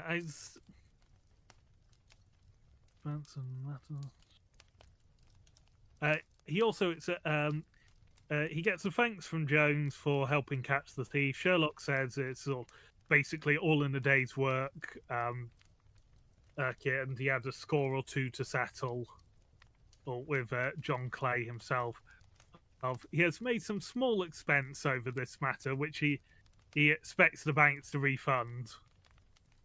But beyond that, I am amply repaid by having had to an experience which, in many ways, unique, and by hearing the very remarkable narrative of the Red-Headed League. Yeah. And he then goes on to explain what has gone on and how he deduced it, which is he figured out that it was as the FIFA came in and that he had chosen the shop because it had a basement on the street with a branch of a bank that it was known to have an unusually high amount of gold in it, which is why he was doing photography and was in the basement. He was in fact digging, but he needed more time, so was concocted an unusual way to get the man. pawnbroker out of the shop for a few hours a day. Yeah, which led to the Red-Headed League. Yeah. And League, which also explains why his assistant was eager to take the job at half pay. Yeah, because it's just sort of like what is half pay, and indeed what is £4 a week as a lure to get his employer out when he's potentially making thousands. Yeah. And it's because 30,000 gold, that's what 30 times the other one just going on the pure pound changes. If he gets all 30,000 of it, is 3 point something million in today's currency. 3.3 million. £3,304,648.42. Yeah. That currency conversion calculator is getting a lot of work today. Yeah. Yeah. Yeah, so it's just sort of like what £32 compared to that. Yeah. So yeah. Yeah, Holmes suspected a crime was something a little more elaborate because there wasn't a woman in the house, so it would have been a mere vulgar intrigue if there were, i.e., trying to get with the wife or daughter. Yeah. But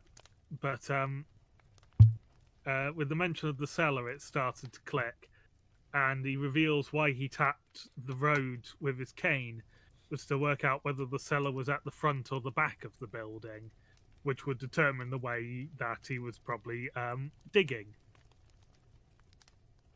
Yes, and which is also why he wanted to look at the man's trousers to determine whether he had in fact been kneeling in dirt. Yeah. Yeah. Yeah. And the final question Watson has is, how did you know their attempt would be tonight? And it's just sort of like, oh, that's easy. That is the one that would give them the longest time before any theft would be noticed, as it is a Saturday and the people will not be returning till Monday. Yeah. So, yeah. And Watson exclaims, it is so long a chain, and yet every link rings true. You have reasoned it out beautifully. Yeah. He does mention, I think, earlier in the book that he starts to feel really stupid when he's around Holmes because, well, he makes everything sound so simple, and yet, as you say, the chain which he links is fraught with details that no person would usually notice. In fact, I forget the title, but it reminds me of a book somebody wrote, and the premise of it was they took a different expert on the same walk every day, which to them was utterly mundane. Like, and just wrote about all the different things that they saw on that street. Like an expert in, like one of the experts pointed out the history of the cobblestones they were walking past, that kind of thing. And Sherlock is basically just all of those experts rolled into one, as the story needs him to be. Yeah. And Watson is the perpetual everyman, just stunned by the amount of seemingly inane but also specifically useful trivia that Holmes has amassed and is constantly aware of, even in the smallest details. Yeah. But also still amazed at the complete and utter gaps within Holmes's knowledge. Yeah.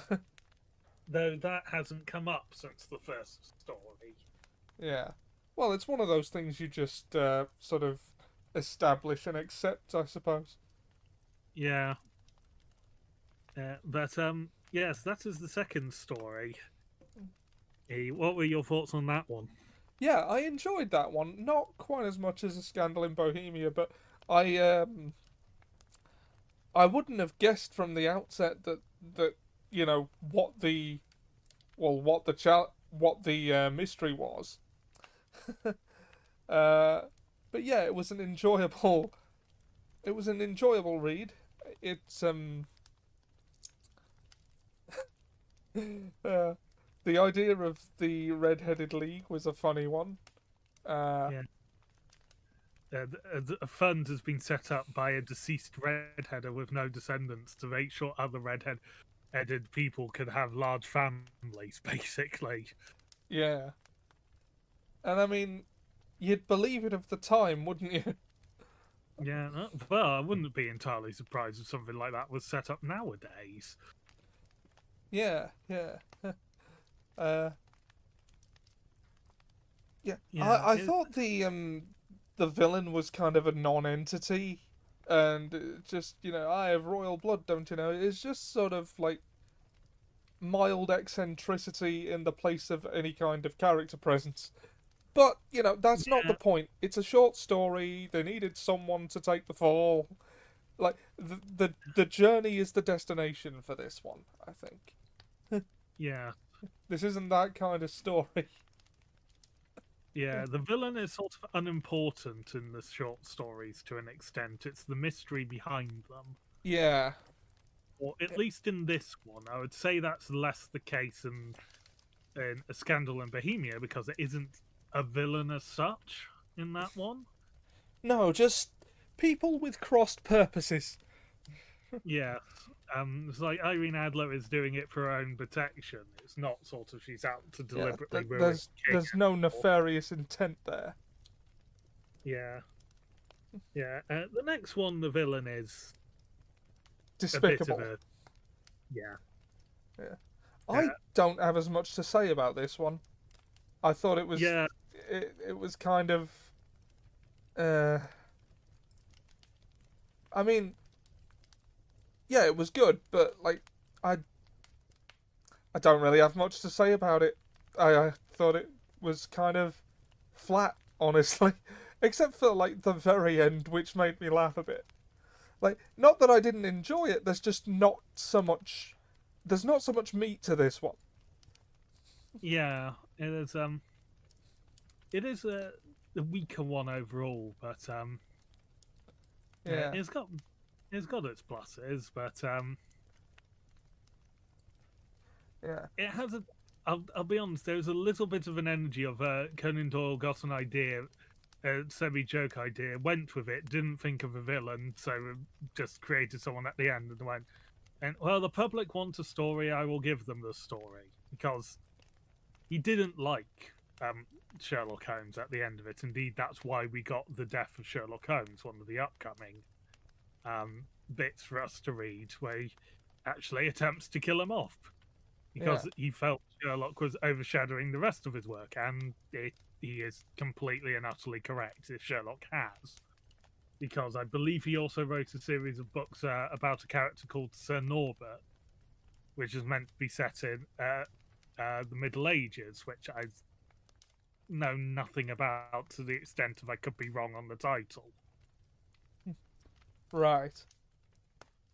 Right, Yeah. we've spent more time talking about the first two than it takes to listen to them on the audiobook. Yeah. Okay, speed.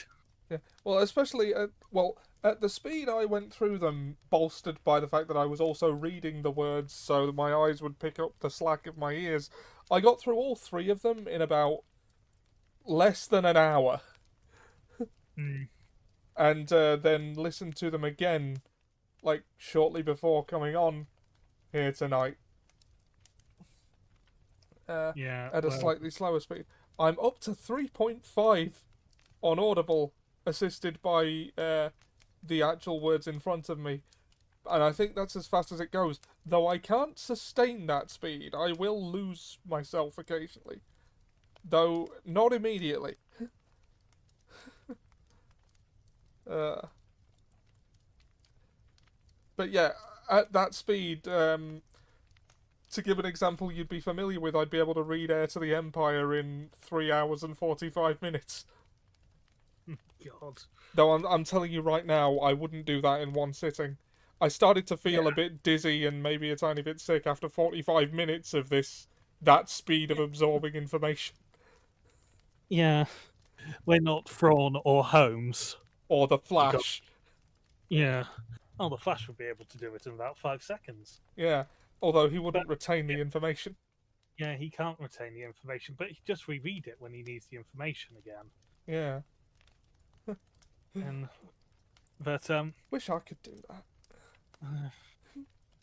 I think life as a speedster would be hellish. Oh, yeah, especially as someone with ADHD. Because Yeah, certain well, things already feel like excruciatingly long things to me, even when they're not. So, yeah, well, it's why Quicksilver in the Days of Future Past film, why he's constantly going between everything in his room while he's talking, because is like, sure, it may look like he's only doing it for half a second from our perspective, but from his, he's been doing it for the equivalent of an hour. yeah. And so of course he's getting bored. Yeah. But, anyway, on to, a case of identity. Yeah, it is a case of identity, I just checked. For some reason, I thought it was curse. Yeah, a curse of identity. No, I have sense of self. No, I mean, mood. I have opinions. I have to exist. Yeah.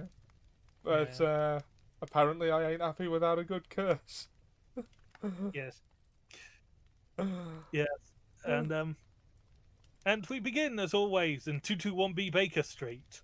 Yeah. This time without a client sitting in it already. Watson has come to check in on Holmes, and see how he's doing with like the commonplace, and as always, he's Holmes is not on drugs, or at least is not seen to be taking them. yeah. I am not understanding half of that those lines there, so can't really summarize them that well.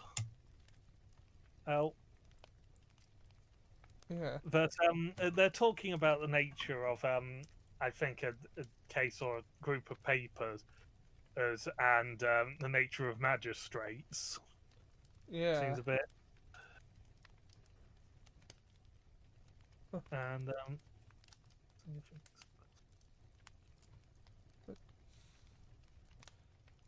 Watson comments on the fact that Holmes is essentially unofficial advisor and helper to anyone who is absolutely puzzled on 3 continents, and that how he's brought in the strange and the bizarre. Yeah. And Watson tries to do a Holmes, and he's of course in your position uh, he I picked up the morning paper from the ground. Let us put it to a practical test. Here is the first heading upon which I come: a husband's cruelty to his wife. There is half a column of print, but I know without reading it that it's all perfectly familiar to me. There is, of course, the other woman, the drink, the push, the blow, the bruise, the sympathetic sister or landlady. The crudest of writers could invent nothing more crude. So he's trying to do a Holmes, Yeah. uh, by way of trope awareness, basically. Or, Yeah. the real life equivalent. Yeah. But then Holmes comments that you have chosen a poor example. I have actually been working on that case and have cleared up some small details about it. The husband was a teetotaler. There was no other woman, and the conduct complaint was that he had drifted into the habit of winding up every meal by taking out his false teeth and hurling them at his wife, which you will allow is not an action likely to occur to the imagination of the average storyteller. Yeah, That's Arthur Conan Doyle patting himself on the back there. I concede the point that that wouldn't be something that would occur to the average person. And Yeah. acknowledge, take a pinch of snuff, Doctor, and acknowledge that I have scored over you in your example.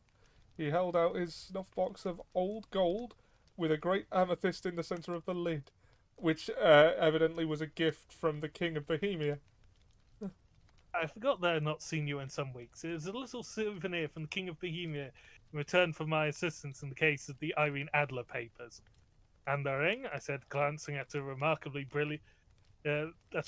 brilliance which sparkled upon his finger. From the reigning family of Holland. It served them, though the matter in which I served them was of such delicacy that I cannot confide it even to you, who have been good enough to chronicle one or two of my little problems. Yeah. So we know from this that Holmes is in fact, always on. He's solving crimes off page, and he can't always talk about them. Yes, and which also remarkably helps Arthur Conan Doyle not have to think up a scandal for the royal family of Holland. Yeah. Helpful side effect. Yeah.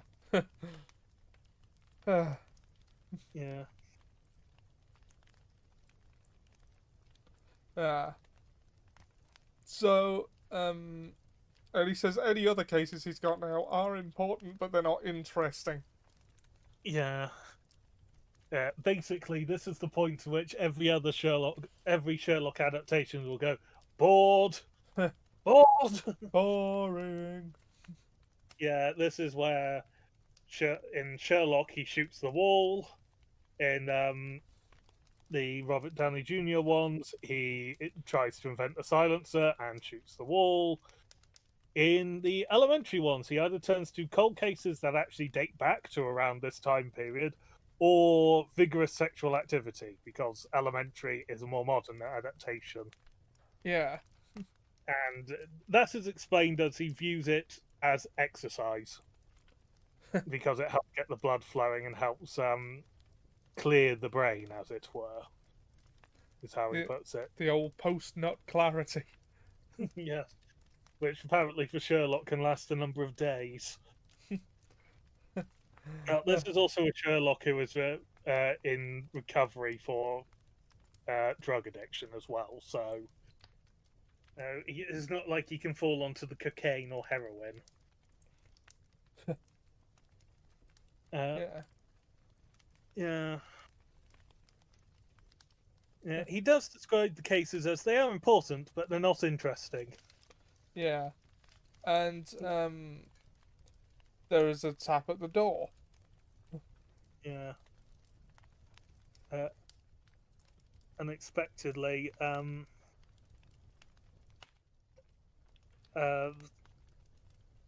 they have seen. Holmes has spotted out the window that there is someone they describe as oscillating back and forth between the door and going in or knocking or not. And it is a woman, and she's he's like, I have seen these symptoms before. She would like advice, but he's not sure if the matter is too delicate for communications. And yet, even here, we may discriminate. When a woman has been seriously wronged by a man, she no longer oscillates. And the usual symptom is a broken bell wire. Yeah. Uh, Yeah, it's either that can be taken in two ways. It's like either his bell is ruined because they keep going at the bell, or someone is being strangled with a bell wire. yeah. Uh, I do not believe it is the second way he refers to. Here we take it as a matter of love, but that the maiden is not so much angry as perplexed or grieved. For here she comes in person to resolve our doubts.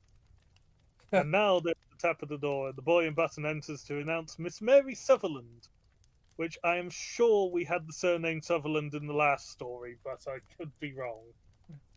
yeah. Oh. Well, I don't know this for a fact, but I have heard that there are two characters called James Moriarty, who are two distinct people. Yes. Although they may be twins, I'm not sure. We will find out as we go on, and that's the other sort of big character who has, well, there's three big characters who haven't appeared yet that are like considered staples of the mythos: Mycroft, Moriarty, and Mrs. Hudson. Yeah. Yeah. And he instantly pegs her for a typewriter, Yeah. but a short-sighted one. And he asks, "Isn't that difficult?" Basically, and she said, "Well, at first, but I know where the letters are without looking." And then, like, she realizes that there's no way he could have known that. See, Mr. Holmes, else how could you have known all that? Uh, Never mind, says Holmes, laughing. It is my business to know things. Perhaps I've trained to see myself to see things overlooked. Not why should you come to consult me? And, Yeah. well, that's the whole thing with Sherlock Holmes. I think he said in the last story that we didn't actually mention, he chides Watson for not knowing how many stairs he takes up to the flat. He sees. To observe. Yeah. You see, but you don't observe. You've seen those stairs many hundreds of times, but you didn't know that there were 17 of them. Yeah. I think that might actually be after they've finished speaking with this woman. Oh, right. Because he's trying to get Watson to work things out. Because he also comments that the first place he always looks with a woman is at their sleeve. Because you can learn a lot from sleeves, apparently. Or knees with men. Yeah. Yeah. She says she comes to Mr. Holmes recommended by Mrs. Etheredge, if I'm reading that anywhere near correctly, which I'm probably not. Yeah, and she's come because she's not rich. She gets £100 a year in her own right, besides what little she makes in the machine, and and she would give it all to know what has become of Mr. Hosmer Angel. That's just shy of 11 grand a year in today's money, by the way. Yeah, and that's money that she earns from interest in shares that her father owned and were left to her in his will when he passed. Yeah. Because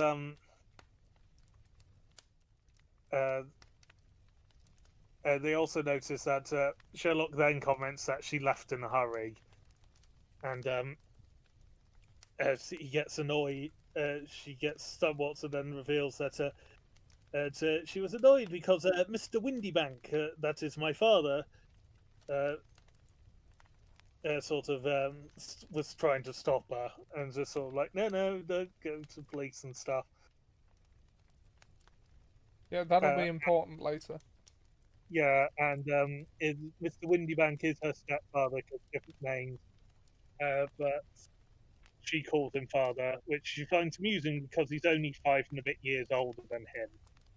Because there was disapproval when her mother remarried someone 15 years her junior. Yeah. Yeah, I mean, yeah, it happens. yeah, yeah. Their father used to run a plumber business in Tottenham Court Road, and but when Mr. Windybank married her mother, they sold that for £4,700, which she says wasn't nearly as much as father could have got if he'd been alive. But Sherlock seems actually interested in this That's small narrative. £511,844 and 98 pence in today's money, by the way. Yeah, so two-bed detached house in most cities in the country, I believe. But not London. Yeah, no, no, one-bedroom flat if you're lucky. It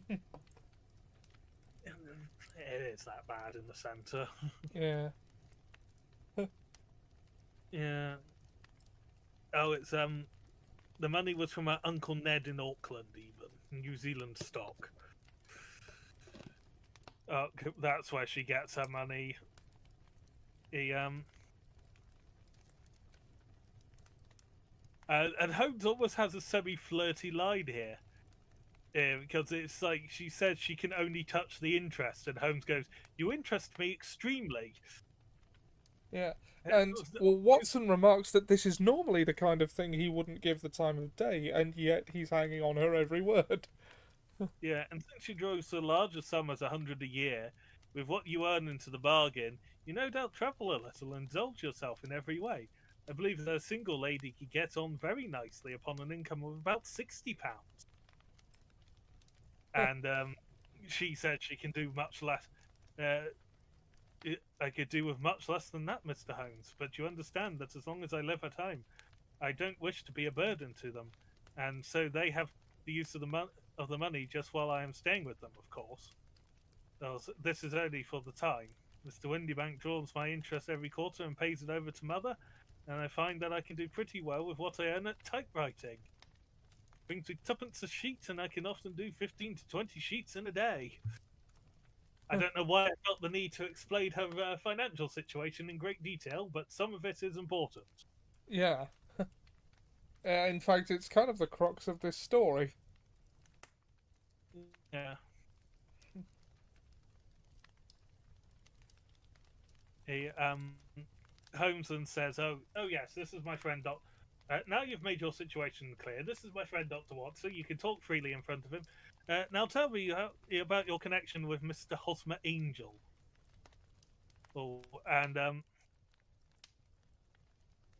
she says they met at the gas fitters' ball, which I'm assuming is some sort of tradesman do by the name of it, or well-to-do tradesmen, so middle class, upper middle class, but not aristocracy levels. They used to send her father tickets when he was alive and remembered them afterwards. Mr. Windybanks did not wish they'd go. He is a wine importer. Seems to be his business. Yes, and he did not wish them to go, and quite mad and when she was, but he was going to be away for it. So what right could he to prevent, and how could he? So she went to this ball where she met a wonderful man called Mr. Hosmer Angel. Yes, Oh, he's given his last name as Angel. There's nothing remotely suspicious about that. yeah, yeah. They met Like that night, Pope and Innocent then the Third. yes, yeah, much better. Still a much better pope than Pope Gullible the Fourth. Yeah. Yes, that's a QI joke. That one. Yeah. And they met that night, and he called the next day to check that uh, she and her mother had got home safe, and they then went for walks twice. But after her father came back, Mr. Hosmer Angel could not come to the house anymore. For, because father didn't like things of that sort, Mr. Windybanks, which is Yeah. an awful name, I would Yeah. imagine.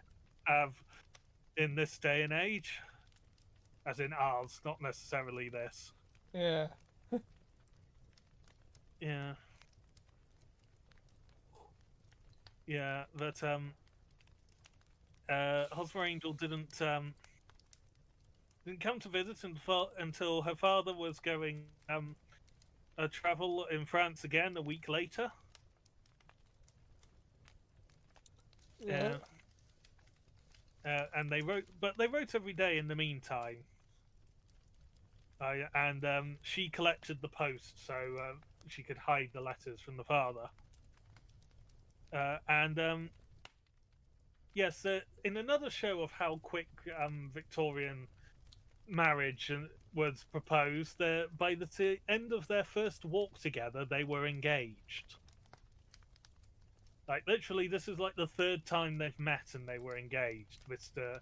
Hosmer Angel, and I've just forgotten the woman's name. Oh, so have I. So, and Mary. Mary Sutherland. There's a lot of Marys for the number of women who've been introduced. Two of them are Marys. Yeah. I'm beginning to think names might not have been Sir Arthur Conan Doyle's strong point. He came up with Sherlock and Mycroft. Yeah. And Moriarty. Yeah, this is true. This is true. Yeah. But there's something suspicious. There's from the engagement. Mr. Angel was a cashier in the London office in Leadenhall Street, but Mary Sutherland did not know which office. And the address. And where did he live? He slept at the office. Yes, you don't know the address. It's at Leadenhall Street, and the letters were just sent to the post office to be collected by Mr. Hosmer Angel. Starting to look a tad suspicious, this Mr. Angel. Yeah. Yeah. But the reason he put forward was he would be was because the letter he said was he would be chaffed by the other men for receiving letters from a lady at work, which I would imagine would be modern day ribbing. Yeah. And she offered to typewrite them so they wouldn't look like a lady had written them, but he wouldn't have that because then he felt the typewriter would come in between them and wouldn't seem like they were from her. He himself wrote exclusively in typewritten letters. Yeah. Which, I mean, Sherlock remarks that a typewriter's typeface is as unique as a person's handwriting. Yes, that does come up in a bit. She describes Mr. Hosmer Angel as a shy man who would rather walk in the evening than in daylight, for he said he hated to be conspicuous. Very retiring and gentlemanly he was. His voice was gentle. He had a weak throat, hesitating, whispering fashion of speech. Always well dressed, very neat and plain, but his eyes were weak, just as mine are, just as hers were, and he wore tinted glasses against the glare. Yeah. So, everything there just screams disguise, doesn't it? Yeah. Disguise or a much older man than he is portrayed to be. Yeah. And he then came to the house after Mr. Windybank went to France again and proposed that they should be married before Mr. Windybank came back. He was dreadfully earnest and made her swear upon the testament that whatever happened, she would be true to him. Yeah. Her mother said he was quite right to make her swear, and it was a sign of his passion. her mother was all in favour from the first and was even fonder of him than she was. Bit dodgy. Yeah, maybe a bit. Yeah, and they talked of him marrying within a week. Good lord, they moved quickly in those days. Yes, yes. Very strange, isn't it? She began to think about father and sort of like what Mr. Windybank and what he would say. And the mother was like, just tell him afterwards and she would make it all right between them. Mr. Sutherland, Mary Sutherland didn't like that, so sent a letter to where her father was travelling in France. But the letter came back the very morning of the wedding. It had apparently missing him as he was on his way back to England just as it arrived. Yeah. And yeah, they go to get married, taking separate carriages so as to not appear improper. Or, well, actually, the way they phrase it is the two women were in a two-wheeler one, and he was in a four-wheeler on his own because it was the only thing he could signal down after they just set off, apparently. Yeah. And when they got to the church, lo and behold, the four-wheeler was empty. Though he had just before that then going said, if anything were to happen, that she was to wait for him and take no other, and remain faithful on the day of their wedding. Upon which he was leaving her at the altar, essentially. Upon which he didn't even arrive at the church. Yeah. She is in a great mystery about it, and the cab driver is in a great annoyance about it because he didn't get his bloody fare. Yeah. Because that is the second time that this has happened in the Sherlock Holmes story, where the person inside the cab has vanished, but this time it didn't have Sherlock Holmes sitting on the back of it. Yeah. Oh. Yeah. Who'd be a London cabbie? Yeah. Well, the killer in the first story is a London cabbie. Yeah, apparently. Well, not apparently. That's exactly what happened. Yeah. Holmes comments that Miss Sunderland has been very shamefully treated, and she's indignant and oh no, sir, he was too good and kind to leave me so. Why, all the morning he was saying that to me that whatever happened, I was to be true, and that even if something quite unforeseen occurred to separate us, I was always to remember that I was pledged to him, that he would claim his pledge sooner or later. It seems strange to talk for a wedding morning, but what has happened since gives it a meaning to it. And of course, Sherlock already knows what's gone on. He's figured it out already. Yeah.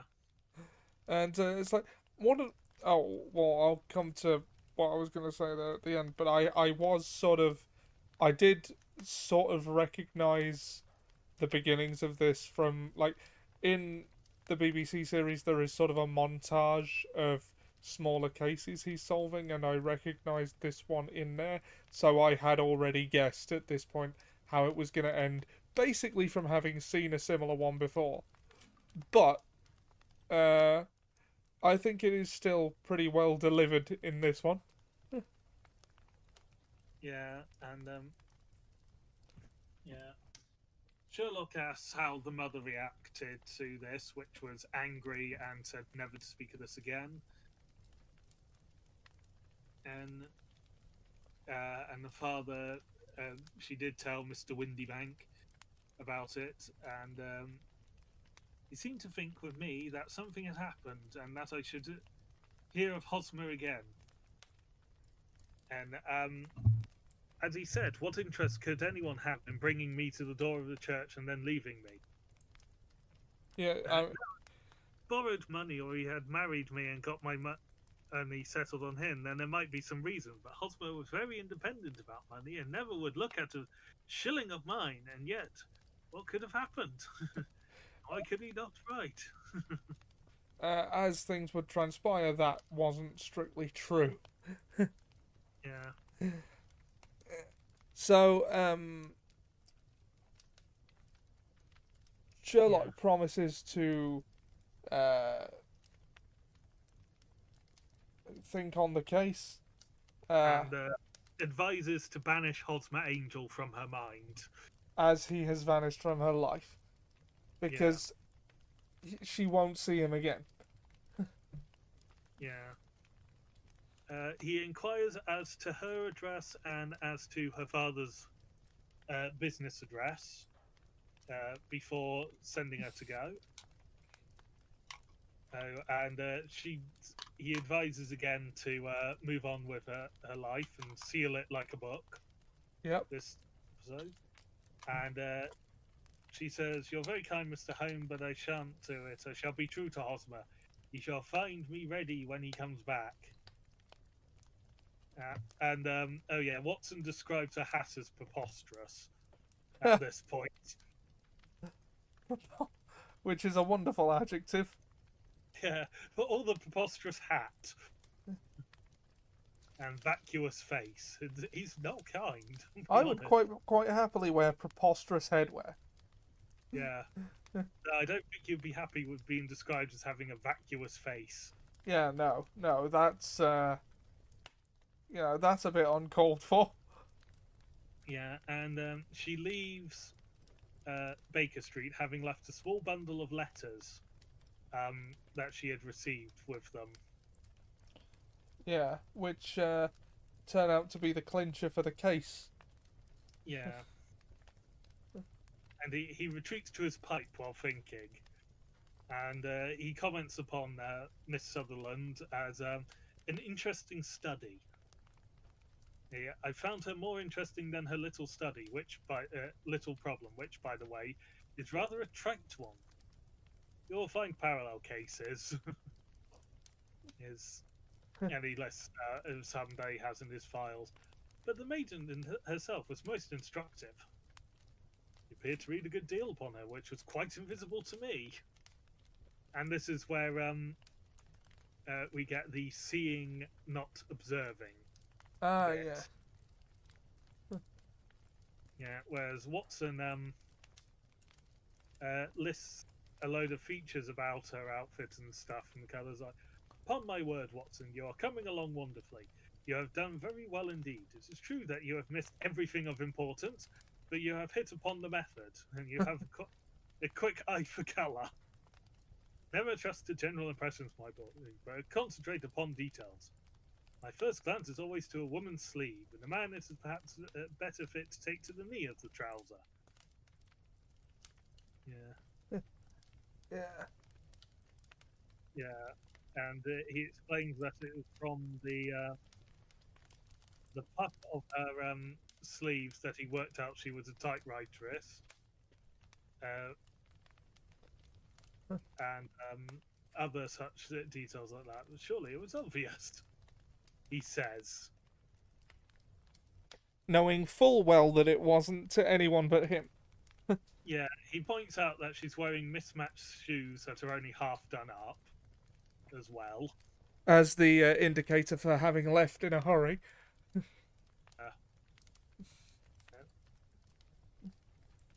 Yeah. Yeah, that was ink on her glove and her finger because her glove was torn and didn't pass, and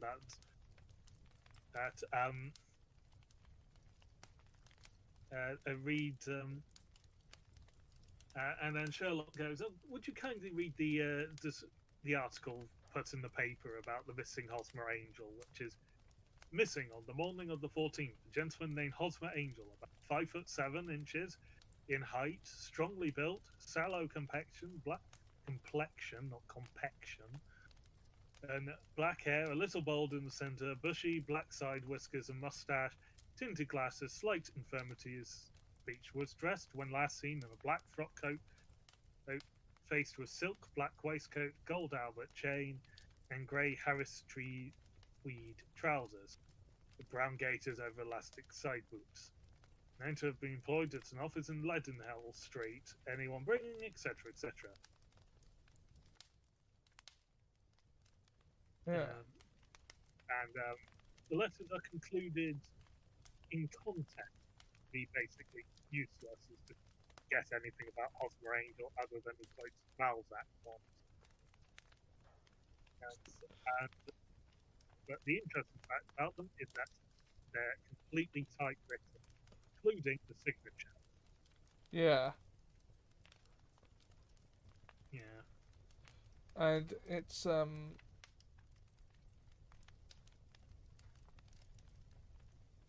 Yeah. And Holmes points out that a couple of like the nature of typewriters and how they wear, and points out a couple of the distinctive elements on these ones after examining them with a magnifying glass and go, no back on the R and the faded end of one of the arms of the E, and 14 others I can spot with my magnifying glass. yeah. So, he tells Watson essentially to go, and then to call upon him in the next evening, when all the clues in hand would lead to the identity of the disappearing bridegroom. Watson then spends most of the next day actually doing medicine. He's at a complicated case of his own, which gets literally one sentence. A professional case of grave gravity was engaging my own attention at the time, and the whole day I was busy at the bedside of the sufferer. That's it. That's all we get on medicine from this this story. Well, I suppose this story isn't about that. And Yeah. when he gets there, Holmes is like, "Have you solved the mystery?" I was like, "No, I was thinking of something else. There was no mystery to be had here." Yeah. Yeah. Yeah, and he was just sort of like, have you solved it? Yes, it was by a sulfuret of bitar. And it's like, no, the mystery. Oh, that. I thought the salt I'd been working upon. Yeah. It Yeah. was just sort No, of there like, was never any mystery here. yeah. And shortly thereafter, before Holmes had a chance to reply, there were heavy footfalls in the passage and a tap at the door. This is the girl's stepfather, Mr. James Windybank. He has written to me to say that he would be here at 6. Come in! A man entered, sturdy, middle-sized fellow, 30 years of age, clean-shaven and sallow-skinned. With a bold... Bland, insinuating manner, and a pair of wonderfully sharp and penetrating grey eyes. He shot a questioning glance at each of us, placed his shiny top hat upon the sideboard, and with a slight bow, sidled down into the nearest chair. Yeah. Yeah, and Windybanks. I think this typewritten letter is from you. yeah, he okay, and he sort of says he didn't mind so much because he wasn't connected to the official police. Scotland Yard wouldn't have spotted this. Yeah, and it's just sort of like he also apologizes slightly for Mary for bothering in Sherlock, and that he just sort of like he doesn't like that it was a shared family misfortune like this abroad, as it were, and considers it a useless expense because how could he possibly find Mr. Hosmer Angel? Sherlock goes, "Oh, on the contrary, I have every reason to believe that I will succeed in discovering Mr. Hosmer Angel."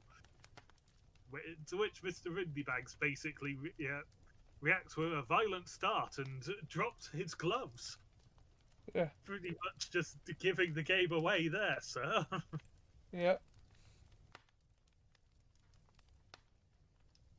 Yeah. Oh, there.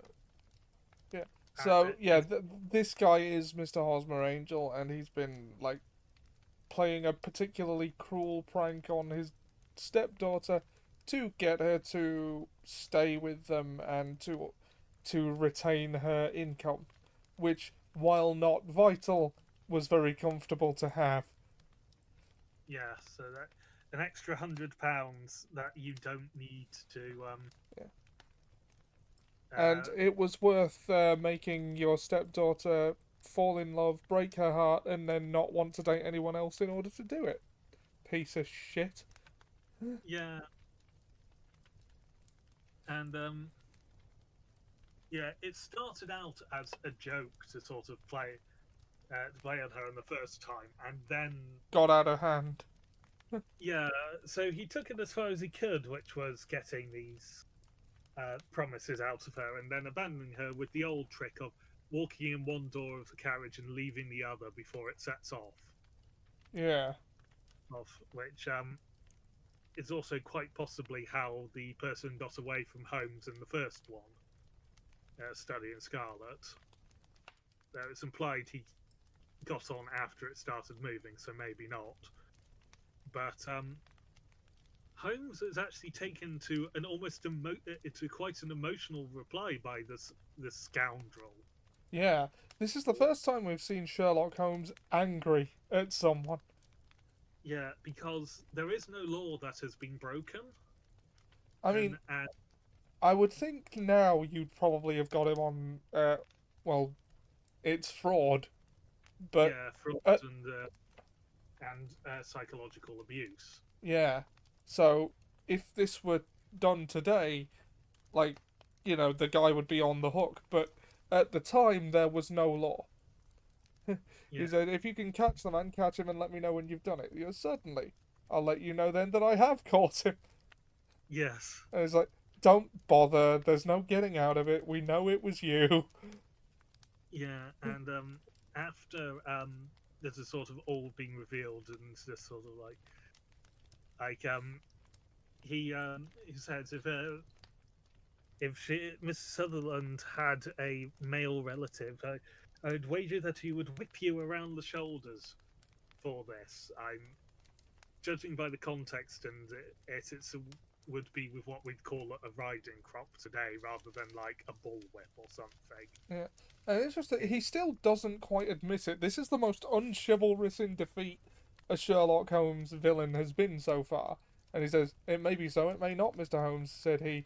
But if you are so very sharp, you ought to be sharp enough to know that it's you who are breaking the law now and not me. I've done nothing actionable from the first, but as long as you keep that door locked, you lay yourself open to an action for assault and illegal constraint. And Holmes has to concede that no, like, as things stand, the law can't do anything. Well, the law cannot, as you say, touch you. Yeah, he instead goes after pointing out that the male relative would do this. Ooh, I'm half a mind to do it myself. Ooh, here's a riding whip right here, and goes to get it. Yeah. Whereas with that, Mr. Windybank gets to the door, unlocks it, and runs down the stairs. Yeah. And Sherlock goes, "There's a cold-blooded scoundrel," laughing, and throws him down to the chair. That fellow will rise from crime to crime until he does something very bad and ends on a gallows. And I think that might be cold comfort on his part, but like, if Windybank couldn't go to jail, I think Sherlock was ready to at that point. It was like, Yeah, well, yeah, but I'm not going to go to jail for this. Oh, don't worry, I might. I might. And Yeah, because, yeah, well, he says, never has a man deserved punishment more. Because, like, I mean, I think the response from Holmes is warranted. Like, that's a ridiculously shitty thing to do to a yeah, person. Like, never mind to your own stepdaughter. yeah, And it's like, ugh. yeah. They took as far as they could go without actually breaking a law, because if he'd gone into the church and started the process of a wedding, well, he's already married. Yeah. I believe marrying under false pretenses was certainly a crime at the time, or something along those lines. Yeah, if he'd gone any further, they could have got him on something. Yeah, but Watson is wondering what the end of it is, and Miss Sutherland, because they're wondering what are they going to do. Who Holmes responds, "If I tell her, she will not believe me. You may remember the old Persian saying, 'There is danger for him who taketh the tiger cub, and danger also for whoso snatches a delusion from a woman.'" Uh, Not very it's flattering, probably the but most outdated thing said in any of these stories. so far. Yeah. And it's meant to be an old Persian saying, so frankly, that could date back to the Peloponnesian War. Do we know that it is an old Persian saying? Or is Arthur Conan Doyle just saying it's an old Persian saying? I would not be surprised if it was utter rubbish. Yeah. Let us go to Google. Yeah. Every single entry on the first page is about Sherlock Holmes, specifically listing it. So it looks like it would be. It looks like Arthur Conan Doyle's sources that he made it the fuck up. Yes. Ah. Yeah. So trying to pretend that it could be as old as a few thousand years, but is in fact as old as however long ago he wrote it in his drafts. But yeah, it ends on that note where it's just going, yeah, the woman won't believe me. Yeah.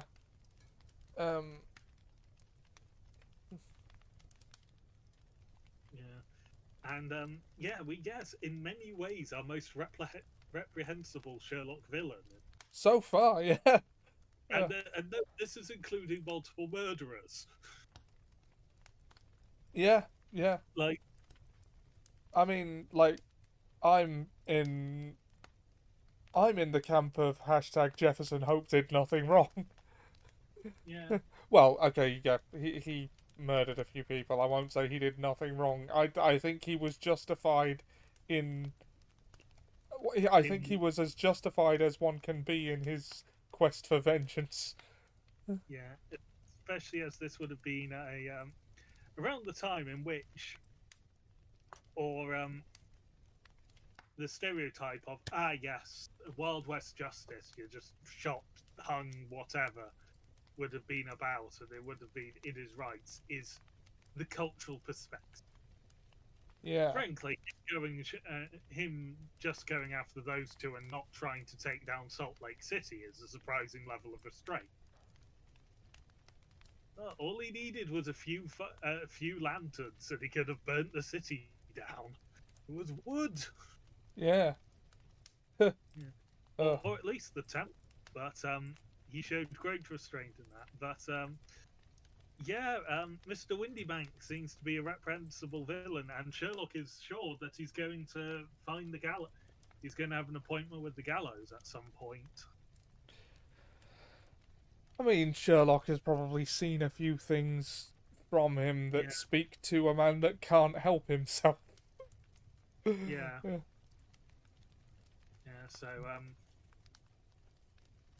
so we could probably take that as likely. Yeah, we've had 3 30-year-olds in 3 short stories: the King of Bohemia, the thief John Clay, and now James Windybank. Yeah. Because he's also 30. Yeah. Did Arthur Conan Doyle just have a grudge against 30-year-olds? How old was he when he wrote this? I wonder.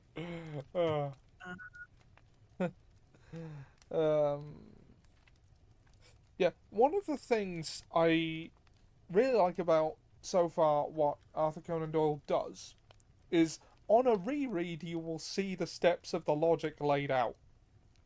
Like, Sherlock has explained to you once how he came upon the conclusions he did, and on a reread you can sort of see them. Like, you know, they're all pretty careful. Everything is meticulously laid out so that nothing Sherlock says comes out of his ass, basically. Yeah.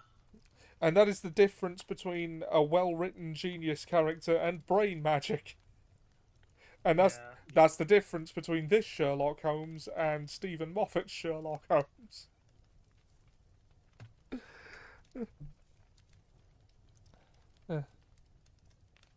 He would have been about 32, 33. No, 33. 33 and 5 months, roughly. So apparently he did have a grudge against 30-year-olds. He was one of them. He resented being one. Yes. Uh, Yes. Yes, but yeah, it is plotted out so that when you know what you're looking for, you can see it. yeah, and I really like that. I think that's probably the main strength of these stories so far in how they stand up to a repeat reading.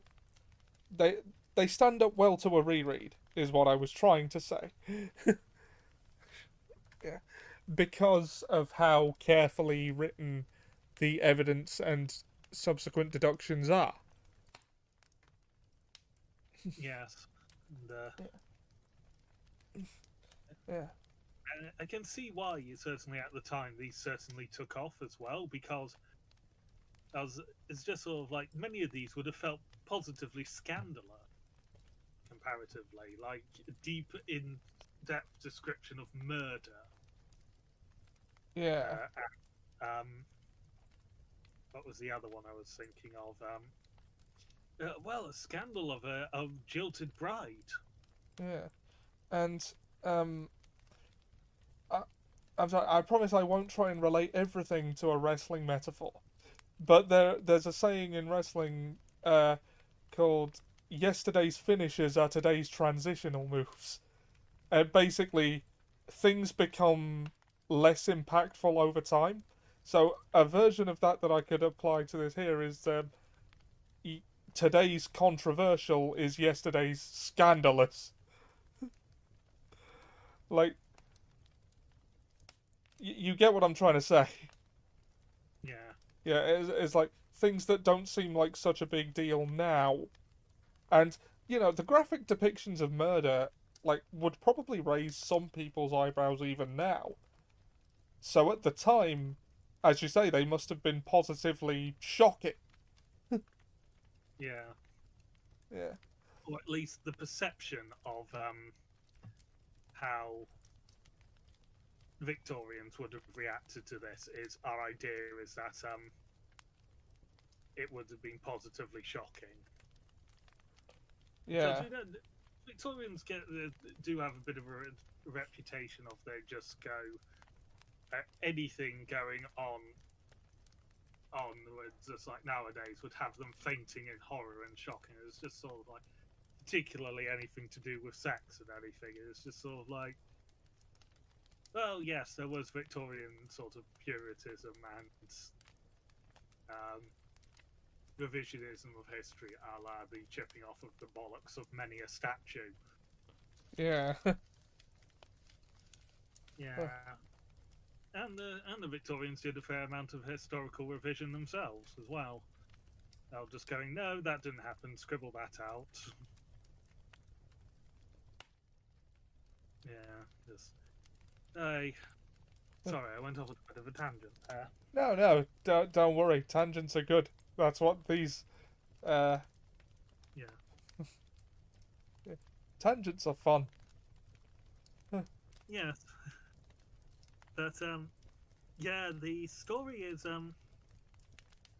quite a simple one. Like Holmes doesn't even leave Baker Street to solve that one. It's just sort of, Yeah, everything just sort of comes to him. yeah, it's just sort of like, it comes to him. I'm going to threaten to beat him. Oh look, they sent the evidence and the telegram in the telegram to me. Excellent.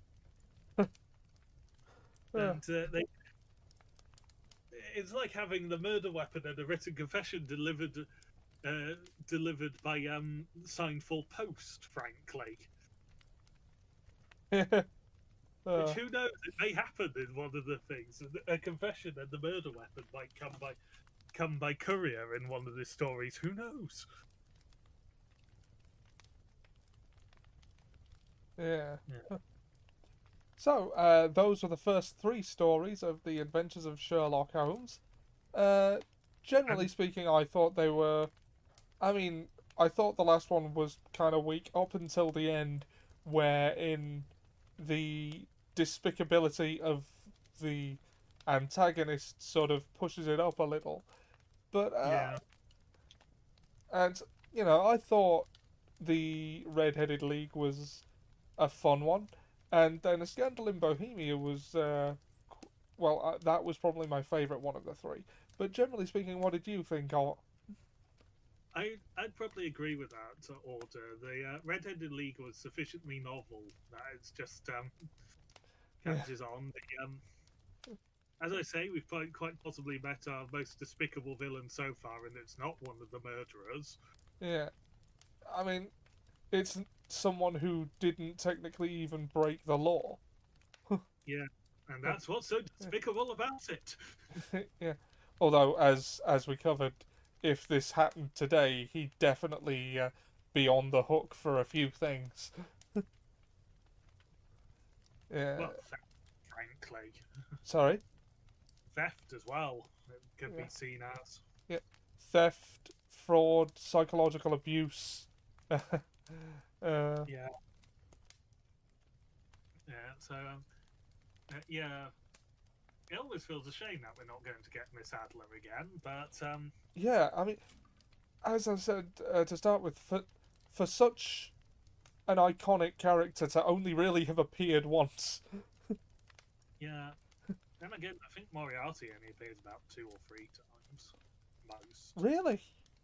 Yeah, I don't think he appears that big. I think a lot of his notoriety comes from A, he's as smart as her, and B, he's the one who supposedly kills him. And, yeah, spoilers for the death of Sherlock Holmes. Yeah. Given that there's still a load afterwards, not really. But, Yeah. and that is interesting, and it's also good that there are cases that aren't just murder as well. That he's actually an investigator or a detective properly, and not just I can solve a murder. Yeah. No. Yeah. The variety in the problems that he faces is, it keeps things fresh. Yeah. So, next week, I got it open so that I could check earlier. We'll be covering the Boscombe Valley mystery, the 5 orange pips, and the man with the twisted lip. Which, I'm going to hazard a guess from things that we've had in the past with Sherlock Holmes that the man with the twisted lip is probably not going to be English. yeah, it does feel Yeah, that way, doesn't it? yeah. The unfortunate, near enough everyone else who has been described as having a twisted lip has been foreign. Basically, it's not a good track record for it. Yeah, no. But we will find out. Yeah.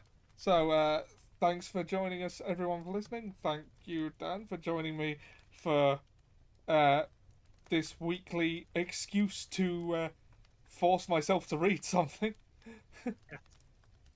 This week, despite the fact we have done less stories, has actually been longer than the 2 novels. Yeah. Oh, Longer than the audiobook at normal speed for yeah. the 3 Mind you, stories. we went through the events so meticulously. Like, we might as well have just read out the book. Would have been slightly quicker, I think.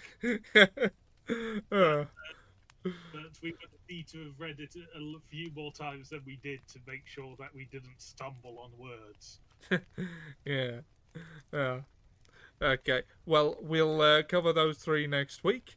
Hope to see more people there. Seb has just landed back in good old Blighty, so he'll probably pop in. So, yeah, we'll see you next week for the next 3. Thanks for joining us. If you miss us before then, we will be live on this channel and others on Sunday. Not this YouTube channel, the Ollie Johnson Plays YouTube channel.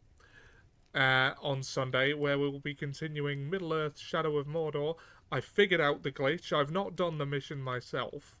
Don't know if you wanted me to, but or we could start with it, because we will have to reassign all of the runes. But yeah, Middle-earth Shadow of Mordor on Sunday, and tune in to twitch.tv/eclectichawk Tuesday at 7 p.m. for the finale, we think, of Goblins vs. Strahd. A 10-month-long campaign that was supposed to be a Halloween special that didn't last very long. Yeah, we never thought we'd actually finish it. Yeah. But especially with Borkul not dying multiple times. I mean, he died once. I mean, I've been KO'd multiple times. Yeah, you were on death saves 3 times within the death house itself. Yeah. I've somehow not been reduced to death saves this campaign. Yeah. It took me sessions with Frozek. Yeah. And obviously I had the little character moment where he revealed his name to the group. Yes. And then Elif seemed to know the kind of tone I was going for, because she went, "I love you guys." Because, well, my thinking at the time was that fight may have killed us, but it went surprisingly well. Anyway, I'm getting off on a tangent there. Yeah, those are the things we're doing. Assassin Sunday on Ollie Johnson Plays, and on twitch.tv/eclectichawk for the finale, we think, of Goblins vs. Strahd. Hope to see you there. Good night, everybody.